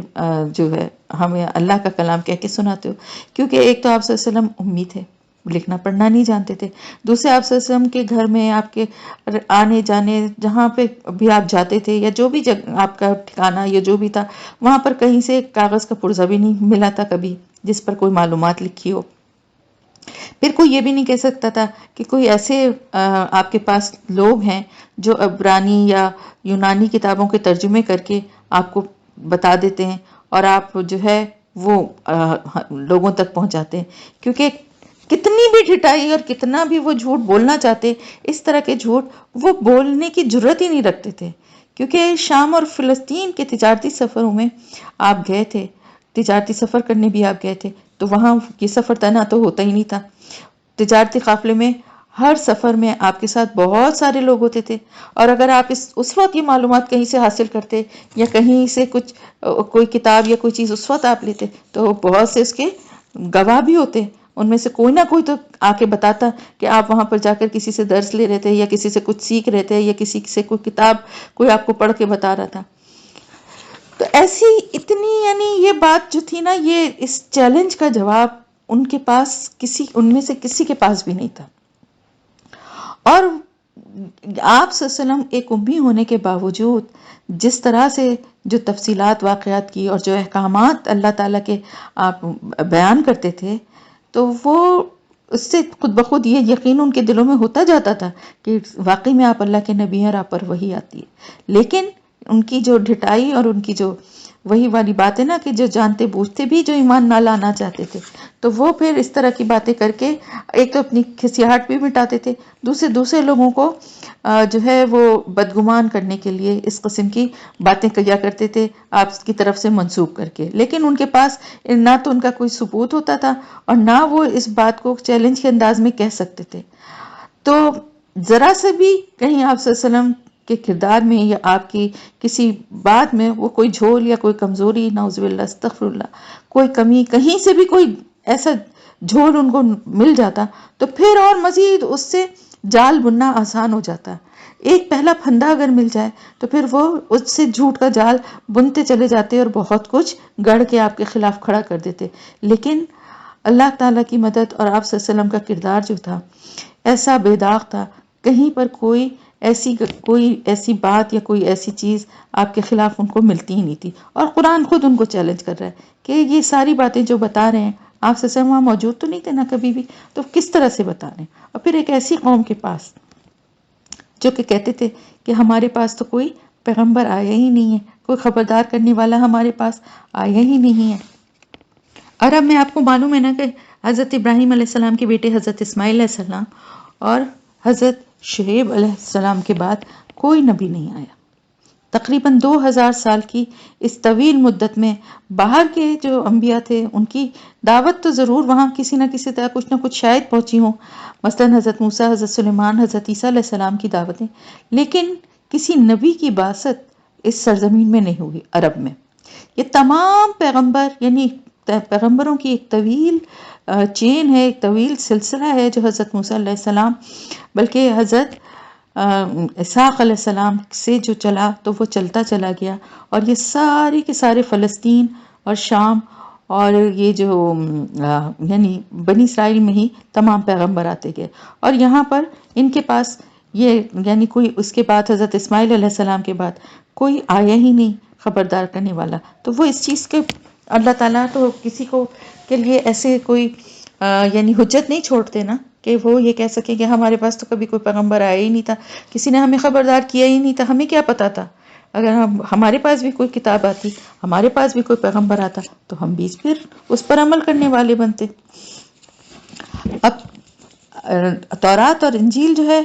وہ اس کی تعلیمات بھی اب ایک مخصوص طبقے تک تھی، یعنی وہ بھی اپنے عام لوگوں تک بھی ان کتابوں کی پہنچ نہیں ہونے دیتے تھے، خاص طور سے تورات کی۔ تو پھر بہت سے واقعات اور باتیں تو ایسی تھیں جو ان کی کتابوں میں ہونے کے باوجود بھی ان لوگوں کو خود بھی نہیں پتا تھی۔ یہ جو واقعات کی تفصیلات بتائی جا رہی ہیں نا، یہ ان کی کتابوں میں بھی بہت سی باتیں موجود نہیں تھیں، اور پھر جو موجود تھیں تو وہ بھی عام لوگوں تک نہیں پتا تھی۔ تو آپ صلی اللہ علیہ وسلم وہ ساری باتیں اتنی تفصیل سے جو بتا رہے ہیں، تو اللہ کی طرف سے آپ کو یہ وحی کی شکل میں یہ پیغامات جو ملے ہیں وہ آپ بتاتے ہیں۔ ولولا، اور اگر نہ ہوتا، ان تصیبہم کہ پہنچتی انہیں مصیبت، کوئی مصیبت، بما بوجہ اس کے جو قدمت آگے بھیجا، ایدیہم ان کے ہاتھوں نے، فیقولو تو وہ کہتے ربنا اے ہمارے رب، لولا ارسلتا کیوں نہ بھیجا تو نے، الینا ہماری طرف، رسولن کوئی رسول، تو ہم پیروی کرتے آیاتی کا تیری آیات کی، ونکون من المؤمنین اور ہم ہو جاتے ایمان لانے والوں میں سے۔ یعنی اب وہ اللہ تعالیٰ فرما رہے ہیں کہ ان کے پاس اگر ان کے پاس کوئی رسول نہ بھیجا جاتا اور ان کے پاس کوئی ایسا خبردار کرنے والا نہ آیا ہوتا، یعنی ابھی بھی نہ بھیجا جاتا، تو وہ تو یہ کہہ سکتے تھے نا کہ اللہ تعالیٰ کی طرف سے ہر قوم میں، ہر دنیا کے ہر حصے میں ایک رسول کو بھیجا گیا ہے، ایک رسول کا پیغام لوگوں تک ضرور پہنچا ہے۔ اور جس زمانے میں یعنی اتنے وسائل نہیں تھے تو مختلف علاقوں پہ مختلف رسول بھی ایک ایک وقت میں اللہ کی طرف سے بھیجے گئے۔ لیکن یہ ہوا کہ انبیاء کی تعلیمات جب یعنی جیسے حضرت اسماعیل علیہ السلام تھے، اللہ کے رسول تھے، حضرت ابراہیم علیہ السلام کے بیٹے تھے، اور انہوں نے ظاہر ہے جو بھی دین تھا وہ اسلام ہی تھا، اسی کی تعلیمات دی تھی۔ لیکن کیا ہوتا ہے، وقت گزرنے کے ساتھ ساتھ لوگوں میں گمراہیاں زیادہ پھیلنے لگتی ہیں، اور لوگ جو ہیں وہ ان باتوں کو، دین کی باتوں کو کے ساتھ شرک اور دوسری چیزوں کو ملانا، اور اس گمراہ ہونا اور حق اور باطل کا فرق ان سے مٹنے لگتا ہے وقت گزرنے کے ساتھ ساتھ۔ تو اللہ تعالیٰ فرماتے ہیں کہ اگر ان کے پاس کوئی رسول نہ بھیجا جاتا، کوئی خبردار کرنے والا نہ بھیجا جاتا، تو وہ کہتے کہ اے رب، تو نے ہمارے پاس کوئی رسول کیوں نہیں بھیجا؟ اگر تو بھیجتا تو ہم ان کی پیروی کرتے اور ہم ایمان لانے والے ہو جاتے۔ حالانکہ کسی نہ کسی شکل میں رسولوں کی تعلیمات تو اس وقت بھی موجود تھی نا، ایمان لانے والے تو لا سکتے تھے۔ لیکن پھر بھی اللہ تعالیٰ فرما رہے ہیں کہ کیونکہ بہت عرصے سے اس قوم میں کوئی رسول نہیں آیا تھا، تو وہ یہ کوئی بھی بات ہوتی تھی، بلکہ وہ ان سے بھی اکثر یہودیوں کو اور ان لوگوں کو دیکھتے تھے تو کہتے تھے کہ ہمارے پاس تو کوئی اللہ کا رسول آیا نہیں، اگر آتا تو ہم تو اس کو مانتے اور اس کی ہر بات مانتے اور ہم ایمان لانے والے ہوتے، اس طرح کی باتیں کیا کرتے تھے۔ تو کہتے تھے اللہ سے، کہتے مطلب یہ دعا بھی کرتے تھے کہ ہمارے پاس کوئی رسول نہیں آیا، اگر ہمارے پاس کوئی رسول اللہ کی طرف سے بھیجا گیا ہوتا تو ہم تو بڑی اس کی بات، تیری جو احکامات وہ لے کر آتا، ہم اس کی پیروی کرتے، ایمان لانے والے ہوتے، فوراً ہم ایمان لے آتے۔ فلما، تو جب جاءہم الحق، آ گیا ان کے پاس حق، من عندنا، ہمارے پاس سے، قالو، انہوں نے کہا، لولا، کیوں نہ، اوتیا، وہ دیا گیا مثلا مانند ماں جو اوتیا دیے گئے موسیٰ علیہ السلام اولم کیا بھلا نہیں یکفرو انکار کیا انہوں نے بما ساتھ اس کے جو اوتیا دیے گئے موسیٰ علیہ السلام من قبل اس سے پہلے قالو انہوں نے کہا سحرانی دونوں جادو ہیں تظاہرہ ایک دوسرے کی مدد کرتے ہیں وقالو اور انہوں نے کہا ان بے شک ہم بکل ساتھ ہر ایک کے کافرون انکاری ہیں۔ اب اللہ تعالیٰ فرما رہے ہیں کہ ایک طرف تو وہ یہ باتیں کرتے تھے کہ ہمارے پاس کوئی ڈرانے والا نہیں آیا، ہمارے پاس کوئی اللہ کی کتاب نہیں ہے، ورنہ ہم تو فوراً اس پر عمل کرتے، فوراً رسولوں کی بات مانتے اور ایمان لے آتے فوراً۔ لیکن جب ان کے پاس حق آ گیا، حق کیا ہے؟ حق ہے قرآن اور آپ صلی اللہ علیہ وسلم کی رسالت، یہ ہے حق۔ یہ ان کے پاس جب آ گیا تو انہوں نے کیا کہا؟ انہوں نے کہا یہ کیا بات ہوئی، ہمیں وہ کیوں اس طرح سے کیوں نہیں دیا گیا جیسا کہ موسیٰ علیہ السلام کو دیا گیا تھا؟ کیا دیا گیا تھا؟ یعنی دونوں باتیں، دو باتوں کے لیے وہ کہتے تھے۔ ایک تو یہ کہ وہ معجزات جو موسیٰ علیہ السلام کو دیے گئے تھے، یعنی موسیٰ علیہ السلام کو تو معجزات دیے گئے تھے، ہم کیسے آپ کو رسول مان لیں، آپ کے پاس تو کوئی معجزہ نہیں ہے، ہمیں بھی کوئی اللہ کی نشانی کوئی معجزہ دکھائیں۔ اور پھر ساتھ ہی ساتھ کہ موسیٰ علیہ السلام کی قوم کے اوپر جو کتاب آئی تھی یعنی تورات، وہ تو ایک ہی دفعہ میں اللہ کی طرف سے وہ تختیوں کی شکل میں وہ پوری جو 10 کمانڈمنٹس ہیں وہ پورے اس کے اوپر لکھ دیے گئے تھے اور آ گئی تھی۔ تو یہ کیا بات ہے کہ یہ قرآن جو ہے یہ تھوڑا تھوڑا کر کے جو ہے وہ اس طرح سے نازل ہو رہا ہے کہ کبھی اس کا ایک حصہ، کبھی دوسرا حصہ، پھر تھوڑا 23 سال میں قرآن نازل ہوا ہے۔ تو یہ بھی ایک بہت بڑا ان کا جو تھا وہ اعتراض تھا۔ تو یہ کیا بات ہے کہ ہمارے ساتھ ویسا معاملہ کیوں نہیں جیسا کہ موسیٰ علیہ السلام اور ان کی قوم کے ساتھ تھا؟ اللہ تعالیٰ فرما رہے ہیں کہ وہ سارے معجزے جو حضرت موسیٰ علیہ السلام کو دیے گئے تھے، یعنی کون کون سے دیے گئے تھے؟ عصا جو ہے وہ سانپ بن جاتا تھا، ہاتھ جو ہے وہ چمک جاتا تھا، اس کے علاوہ جو ہے جو ان کے قوم کے اوپر جو عذاب کی شکل وقتاً فوقتاً جو ان کو یعنی عبرت کے لیے جو ان کے پر عذاب نازل ہوتے تھے وہ، اور پھر پتھر کی تختیوں پر لکھے ہوئے احکامات، یہ سب کچھ ان کو تو دیا گیا تھا نا۔ تو جب ان کو یہ سب کچھ دیا گیا تھا تو ان معجزوں کے باوجود موسیٰ علیہ السلام کی قوم کون سا ان پر ایمان لے آئی تھی؟ اور تم کون سا موسیٰ علیہ السلام پر ایمان لے آئے ہو؟ جو اب آپ صلی اللہ علیہ وسلم سے تم ان کا مطالبہ کر رہے ہو، تم خود کہتے ہو کہ موسیٰ علیہ السلام کو یہ معجزے دیے گئے تھے، لیکن تم نے کون سا ان کو نبی مان کر ان کی پیروی کی ہے؟ ایمان لے آئے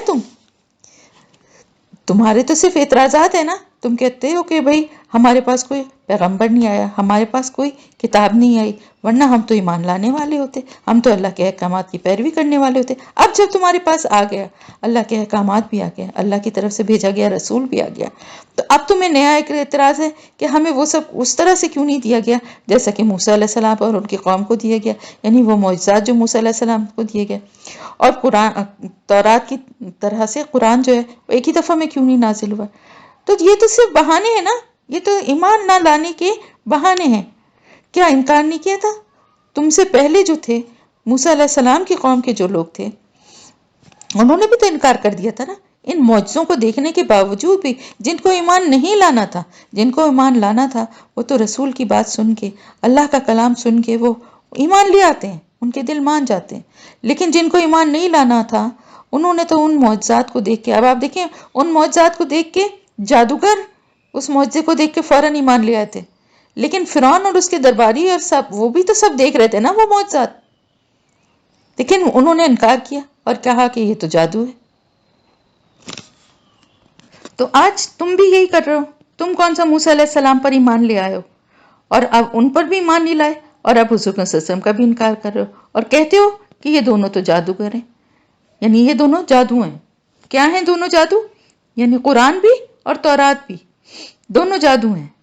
اور ایک دوسرے کی مدد کرتے ہیں، کیونکہ قرآن جو ہے وہ تورات کی ظاہر تائید کرتا ہے، وہ اللہ کی کتاب ہے، وہ بے شک اس میں انحراف اور تحریف ہو گئی ہے، بہت کچھ چینج ہوا ہے، لیکن ہم مانتے ہیں نا کہ یہ اللہ کی کتاب ہے، اللہ کے احکامات تھے، اور جو حصے اس کے نہیں بدلے گئے ان کے پر ہم ایمان رکھتے ہیں کہ وہ بھی آج بھی رکھتے ہیں کہ وہ اللہ کی طرف سے نازل کردہ ہیں۔ تو یہ کیا کہتے تھے؟ انہوں نے کہا کہ یہ دونوں جو ہیں یہ جادو ہیں اور ایک دوسرے کی مدد کرتے ہیں، اور انہوں نے کہا کہ ہم تو ان دونوں کا انکار کرتے ہیں، یعنی نہ اس پہ ایمان لائیں گے نہ اس پر ایمان لائیں گے، کہاں تو یہ کہتے تھے کہ کوئی آئے ہمارے پاس پیغمبر، نازل ہو ہم پر کتاب تو ہم ایمان لانے والے، اور کہاں جب آ گئی تو اس کا انکار کرتے ہیں۔ قل کہہ دیجئے، فاتو پس لے آؤ، بکتابن کوئی کتاب، من عند اللہ اللہ کے پاس سے، ہوا اہدا وہ زیادہ ہدایت والی ہو، منہما ان دونوں سے، اتبعہ میں پیروی کر لوں گا اس کی، ان کنتم صادقین اگر تم سچے ہو۔ یعنی اللہ تعالیٰ کی طرف سے آپ سسٹم سے کہا جا رہا ہے کہ ان سے کہیں کہ لے آؤ تم کوئی کتاب، اللہ کی طرف سے نازل کردہ کوئی کتاب لے آؤ۔ اس کو تو تم جادو کہہ رہے ہو نا، ان دونوں کتابوں کو تو تم اہمیت نہیں دے رہے اور ان کا انکار کر رہے ہو، تو پھر اگر واقعی تمہارے پاس اللہ کی طرف سے کوئی حقیقی ہدایت آ گئی ہے اور کوئی اللہ کی کتاب موجود ہے جو قرآن اور تورات سے بہتر تمہاری رہنمائی کرتی ہے، تو تم نے اس کو چھپا کر کیوں رکھا ہے؟ لے آؤ اس کو سامنے، اگر تم واقعی وہ اللہ کی کتاب ہے اور یہ اس کتاب سے بہتر ہے تو میں اس کی پیروی کروں گا، کیونکہ میں تو اللہ کی کتاب کی ہی پیروی کر رہا ہوں نا، اللہ کے احکامات کو ہی ماننے والا ہوں۔ اگر تمہارے پاس کوئی ایسی کتاب ہے جو اس سے زیادہ ہدایت والی ہو، جو اس سے زیادہ جو ہے وہ تمہاری رہنمائی کرنے والی ہو، تو اس کو کیوں چھپا کے رکھا ہوا؟ اس کو لے کر آؤ سامنے اگر تم سچے ہو۔ فَإِن لَمْ يَسْتَجِيبُوا پھر اگر نہ وہ جواب دیں لکا تجھ کو، فَعْلَمْ تو جان لیجئے انما بے شک یتبعون اہواہم وہ پیروی کر رہے ہیں اپنی خواہشات کی، ومن اضل اور کون زیادہ گمراہ ہے، ممن اتبع اس سے جو پیروی کرے ہواہ اپنی خواہش کی، بغیر ہدن بغیر ہدایت کے، من اللہ اللہ کی طرف سے، ان اللہ بے شک اللہ تعالی لا یہدی القوم الظالمین نہیں ہدایت دیتا ان لوگوں کو جو ظالم ہیں، اور وہ ظالم کون ہے؟ جو اپنی خواہش پر اپنی خواہشات پر چلنے والے لوگ ہیں۔ تو اب اللہ تعالیٰ نے فرمایا اصل بات کیا ہے، اب ان کو یہ اوپن چیلنج جب کیا جا رہا ہے کہ ٹھیک ہے تم ان کتابوں کا تو انکار کرتے ہو اور کہتے ہو کہ یہ جادو ہے، تمہارے پاس ہے کوئی ایسی کتاب اللہ کی، تم اپنے آپ کو زیادہ ہدایت یافتہ سمجھتے ہو نا، کہ تمہارے پاس زیادہ اللہ کی طرف سے زیادہ ہدایت آئی ہے، تو وہ کس کتاب سے آئی ہے؟ کہاں ہے وہ اللہ کی کتاب؟ لے آؤ اگر تم سچے ہو تو ٹھیک ہے، میں بھی اس کی پیروی کرنے کو تیار ہوں۔ لیکن اللہ تعالیٰ فرما رہے ہیں اگر وہ جواب نہ دیں، کیونکہ وہ دیں گے ہی نہیں، دے سکتے ہی نہیں، اگر وہ تجھ کو تیری بات کا جواب نہ دیں تو پھر سمجھ لو کہ وہ صرف اپنی خواہشات کی پیروی کر رہے ہیں، یعنی اپنی خواہش نفس کے غلام ہیں۔ ہر انسان کے پاس دیکھیں اس سے اندازہ ہوتا ہے کہ صرف دو ہی راستے ہیں، ایک وہ راستہ ہے جو اللہ کا راستہ ہے، جس میں چلتے ہوئے اللہ کی بات ماننی ہے، اللہ کے احکامات کے اوپر عمل کرنا ہے، اللہ کے رسولوں کی بات پیروی کرنا ہے۔ ایک راستہ تو یہ ہے جو ایمان کا اور ہدایت کا راستہ ہے، اور ایک دوسرا راستہ ہے اس میں چلتے ہوئے جو کچھ بھی انسان کرتا ہے نا، صرف اپنی خواہش کی، اپنی خواہش نفس کی کو پورا کرنے کے لیے کرتا ہے۔ اب وہ جو کچھ بھی کرتا ہے اس میں اس کو اگر اپنے فائدے نظر آتے ہیں اس راستے پہ چلنے کے لیے، مکے میں کیا تھا نا، ان کو اپنے فائدے نظر آتے تھے نا، ان کی اپنی سرداری، ان کی اپنی یہ چودراہٹ، اور اپنی یہ جو ان کی دیوی دیوتاؤں کی پوجوں اور چڑھاوے نذرانے، اور جو فصلوں میں حصہ، اور یہ سارے بہت کچھ مالی فائدے اور عہدے منصب سب ان کو حاصل تھے نا، تو وہ اس کی وجہ سے کیا تھا کہ وہ ایمان لانے کو تیار نہیں ہوتے تھے۔ تو یہ سب چیزیں جو تھیں یہ کیا تھیں؟ ان کی خواہشات تھیں، عیش و عشرت کی زندگی، اپنی ناموری، اپنی تعریف،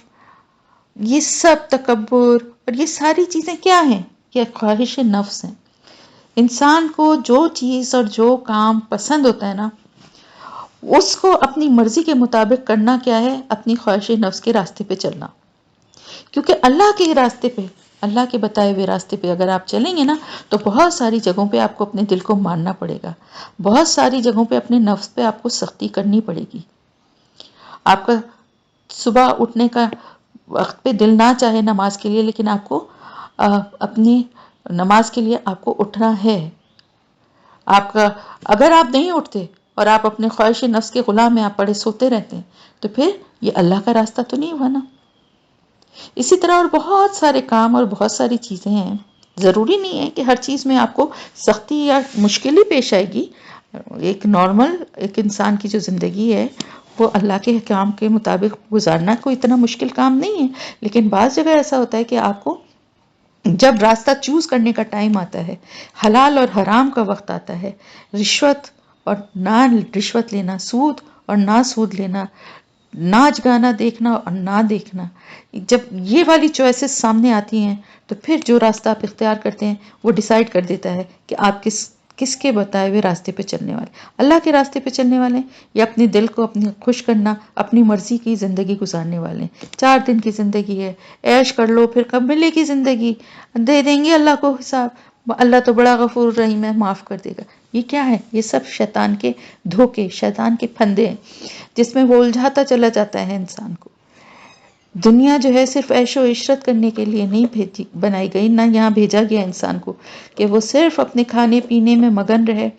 اپنا پیٹ بھرے، اپنی دولت جمع کرے اور اپنی مرضی کی زندگی گزارے، چاہے وہ راستہ صحیح ہو یا غلط ہو، بس اپنے لیے آسانی اور خوشی جس میں ملے وہ کام کرے۔ ایسا نہیں ہے، کچھ زندگی گزارنے کے اصول متعین کیے گئے ہیں، کچھ راستے، طریقے، ضابطے بتائے گئے ہیں جو کہ شریعت کے مطابق ہیں،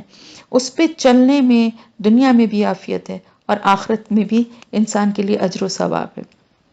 تو ہمیشہ یاد رکھیں کہ جو اللہ کے راستے پہ نہیں چلتا پھر وہ اپنی مرضی کے راستے پہ چلتا ہے، کیونکہ انسان جو ہے نا وہ بڑا چالاک ہوتا ہے، بعض دفعہ لوگوں کا بہانہ کر لیتا ہے۔ کیا کریں، لوگوں کا پریشر اتنا ہے،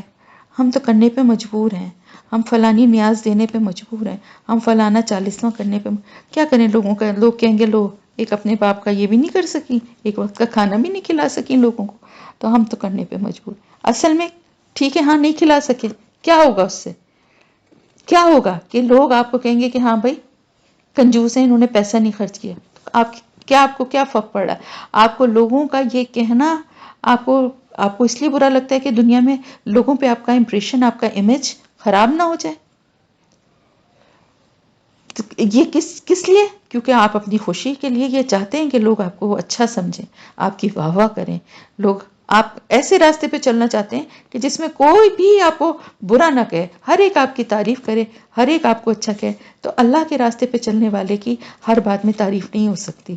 ہر بات پہ واہ واہ نہیں ہو سکتی، اور اس کو یہ چاہیے، اس کا مقصد بھی یہ نہیں ہونا چاہیے۔ ہر کام کو کرتے ہوئے یہ بات ذہن میں ہمیشہ رکھیں کہ کیا اس بات سے اللہ مجھ سے راضی ہوگا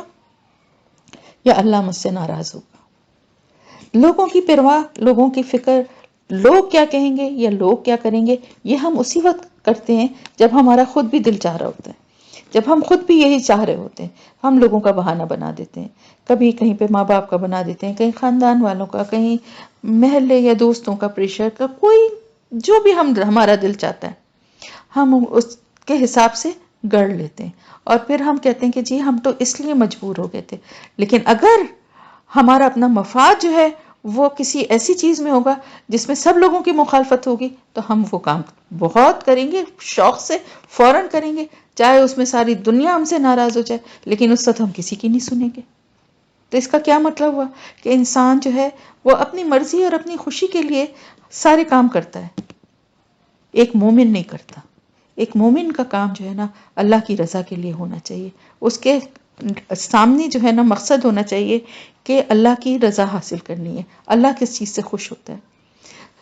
تو اللہ تعالیٰ فرما رہے ہیں کہ یہ جو اس طرح کی بات کرنے والے لوگ ہیں نا یہ کوئی جواب نہیں دے سکتے، کیونکہ ان کے پاس کوئی جواب ہے ہی نہیں، یہ تو اپنی خواہشات کی پیروی کر رہے ہیں، اور اس سے زیادہ گمراہ کون ہوگا جو اپنی خواہشات کی پیروی کرے بغیر اللہ کی طرف سے ہدایت کے، یعنی اللہ کی ہدایت کے بجائے صرف اپنی ہی مرضی کے راستے پہ چل رہا ہے، اپنی ہی خواہش کو پورا کر رہا ہے۔ اللہ کی کا بتایا ہوا راستہ، اللہ کی ہدایت کا راستہ کیا ہے اس کی اس کو پرواہ ہی نہیں ہے، اللہ تو معاف کر دے گا، وہ یہ سوچتا ہے۔ بے شک اللہ تعالیٰ کبھی بھی ہدایت نہیں دے گا ایسے لوگوں کو جو کہ ظالم ہیں، یعنی اپنی خواہش پر چلنے والے ہیں، یعنی جنہوں نے یہ راستہ منتخب کر لیا ہے کہ ہمیں صرف اپنی مرضی کے مطابق جینا ہے، جو ہمارا دل چاہے گا ہم اس طرح کی زندگی گزاریں گے، تو پھر اللہ تعالیٰ بھی ان کی طرف سے بے پرواہ ہے، اللہ کو کوئی فرق نہیں پڑتا، وہ اپنے اوپر ظلم کرنے والے ہیں۔ اور جب ہدایت کے راستے سے وہ دور ہٹ جاتے ہیں اور ہدایت چاہتے ہی نہیں ہیں، کیونکہ اللہ تو سب کو ہدایت دے رہا ہے، سب کے لیے ہدایت، یہ کتاب ہدایت ہے۔ سورہ فاتحہ جو ہے اس میں دعا یہی ہم مانگتے ہیں ہدایت کی اللہ کی طرف سے، اور یہ پوری کتاب جو ہے یہ کتاب ہدایت ہے، اس کا جواب ہے، اتنی کھلی ہوئی آفر ہے۔ تو اس کو جو نہیں اپناتا، جس کو نہیں اویل کرتا، نہیں اس راستے پہ چلنا چاہتا تو پھر ہدایت کا راستہ اپنے لیے وہ خود ہی بند کر دیتا ہے. اللہ نہیں ایسا ہے کہ وہ کسی کے لیے ہدایت کا راستہ بند کرے. اللہ تعالیٰ نے اپنے ہر بندے کے لیے یہ راستہ کھلا چھوڑ دیا ہے.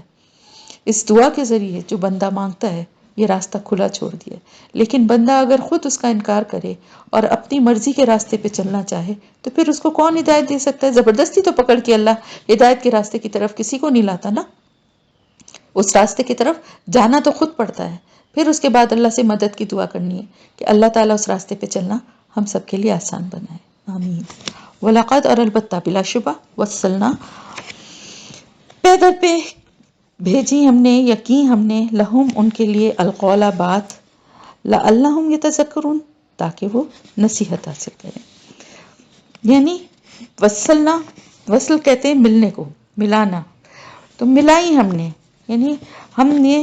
ان کے لیے البتہ بلا شبہ ہم نے اس اپنے کلام کو، اپنی بات کو جو ہے اس کے مختلف حصوں کو ملایا، پے در پہ بھیجا. یعنی 23 سال میں، یہ قرآن کے بارے میں بات ہو رہی ہے کہ 23 سال میں ہم نے اپنے اس کلام کو پے در پے ٹکڑوں میں، یعنی اس کے مختلف حصے جو ہم نے بھیجے، اور وہ اس لیے تاکہ وہ نصیحت حاصل کریں. یعنی یہ کتاب ہدایت جو ہے یہ اب ہمیشہ قیامت تک کے لیے موجود رہنے والی کتاب ہے، اور اس لیے اس میں احکامات جو ہیں وہ تھوڑے تھوڑے کر کے وقت کے حساب سے، سچویشن کے حساب سے، موقع کے حساب سے جو ہے یہ کہ اس میں نازل ہوتے رہے. اور یہ اس لیے تھا کہ لوگ اس سے بہترین طریقے سے نصیحت حاصل کریں. تو بار بار بار بار اللہ کی طرف سے نصیحت کی جاتی رہی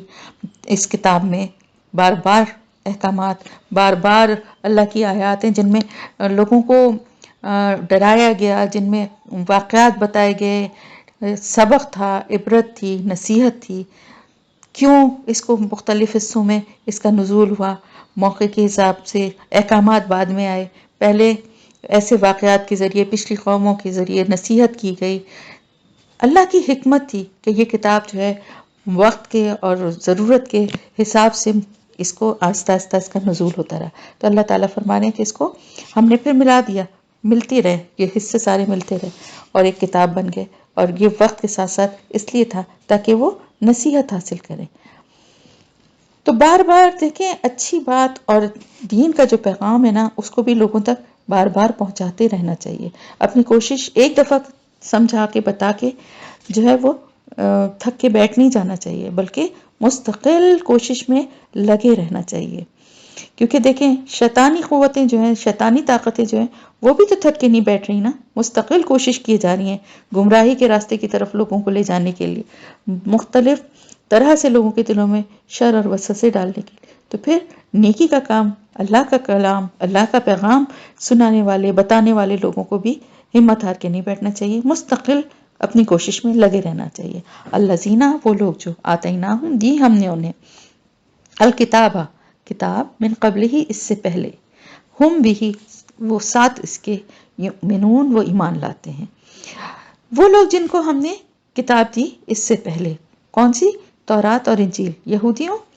اور عیسائیوں کا ذکر ہو رہا ہے، اہل کتاب جو تھے. یہاں پر ان اہل کتاب کا ذکر ہو رہا ہے کہ وہ جو جن کو ہم نے یہ کتاب دی گئی وہ اس پر ایمان لے آئے. اب وہ سب کے سب تو ایمان نہیں لے آئے، لیکن یہاں پر یہ بات اس لیے کہی جا رہی ہے کہ آپ کو معلوم ہے کہ جیسے نجاشی تھا حبشہ کا جو، اور جب وہاں پہ اللہ کا کلام پڑھ کے سنایا گیا تو وہ اس کی آنکھوں سے آنسو جاری ہو گئے، وہ بھی ایمان لے آئے، اور بہت سارے اور بھی عیسائی ایمان لے آئے تھے. اسی طرح سے یہودیوں میں سے بھی بہت سارے جو لوگ تھے جو یہودی تھے وہ ایمان لے آئے تھے. تو اس سے اہل مکہ کو اصل شرم یہ دلائی جا رہی ہے کہ تمہارے تو اپنے گھر میں یہ نعمت آئی ہے، اللہ کی طرف سے کتنا بڑا تم پر انعام ہوا تھا کہ تم میں سے ہی ایک رسول تھا اللہ نے اٹھایا کہ جو تمہیں اللہ کا پیغام تم تک پہنچا رہا ہے، تمہیں اللہ کی طرف بلا رہا ہے. دور دور سے لوگ جو ہیں وہ اس کی بات سن کر، اس کا پیغام سن کر وہ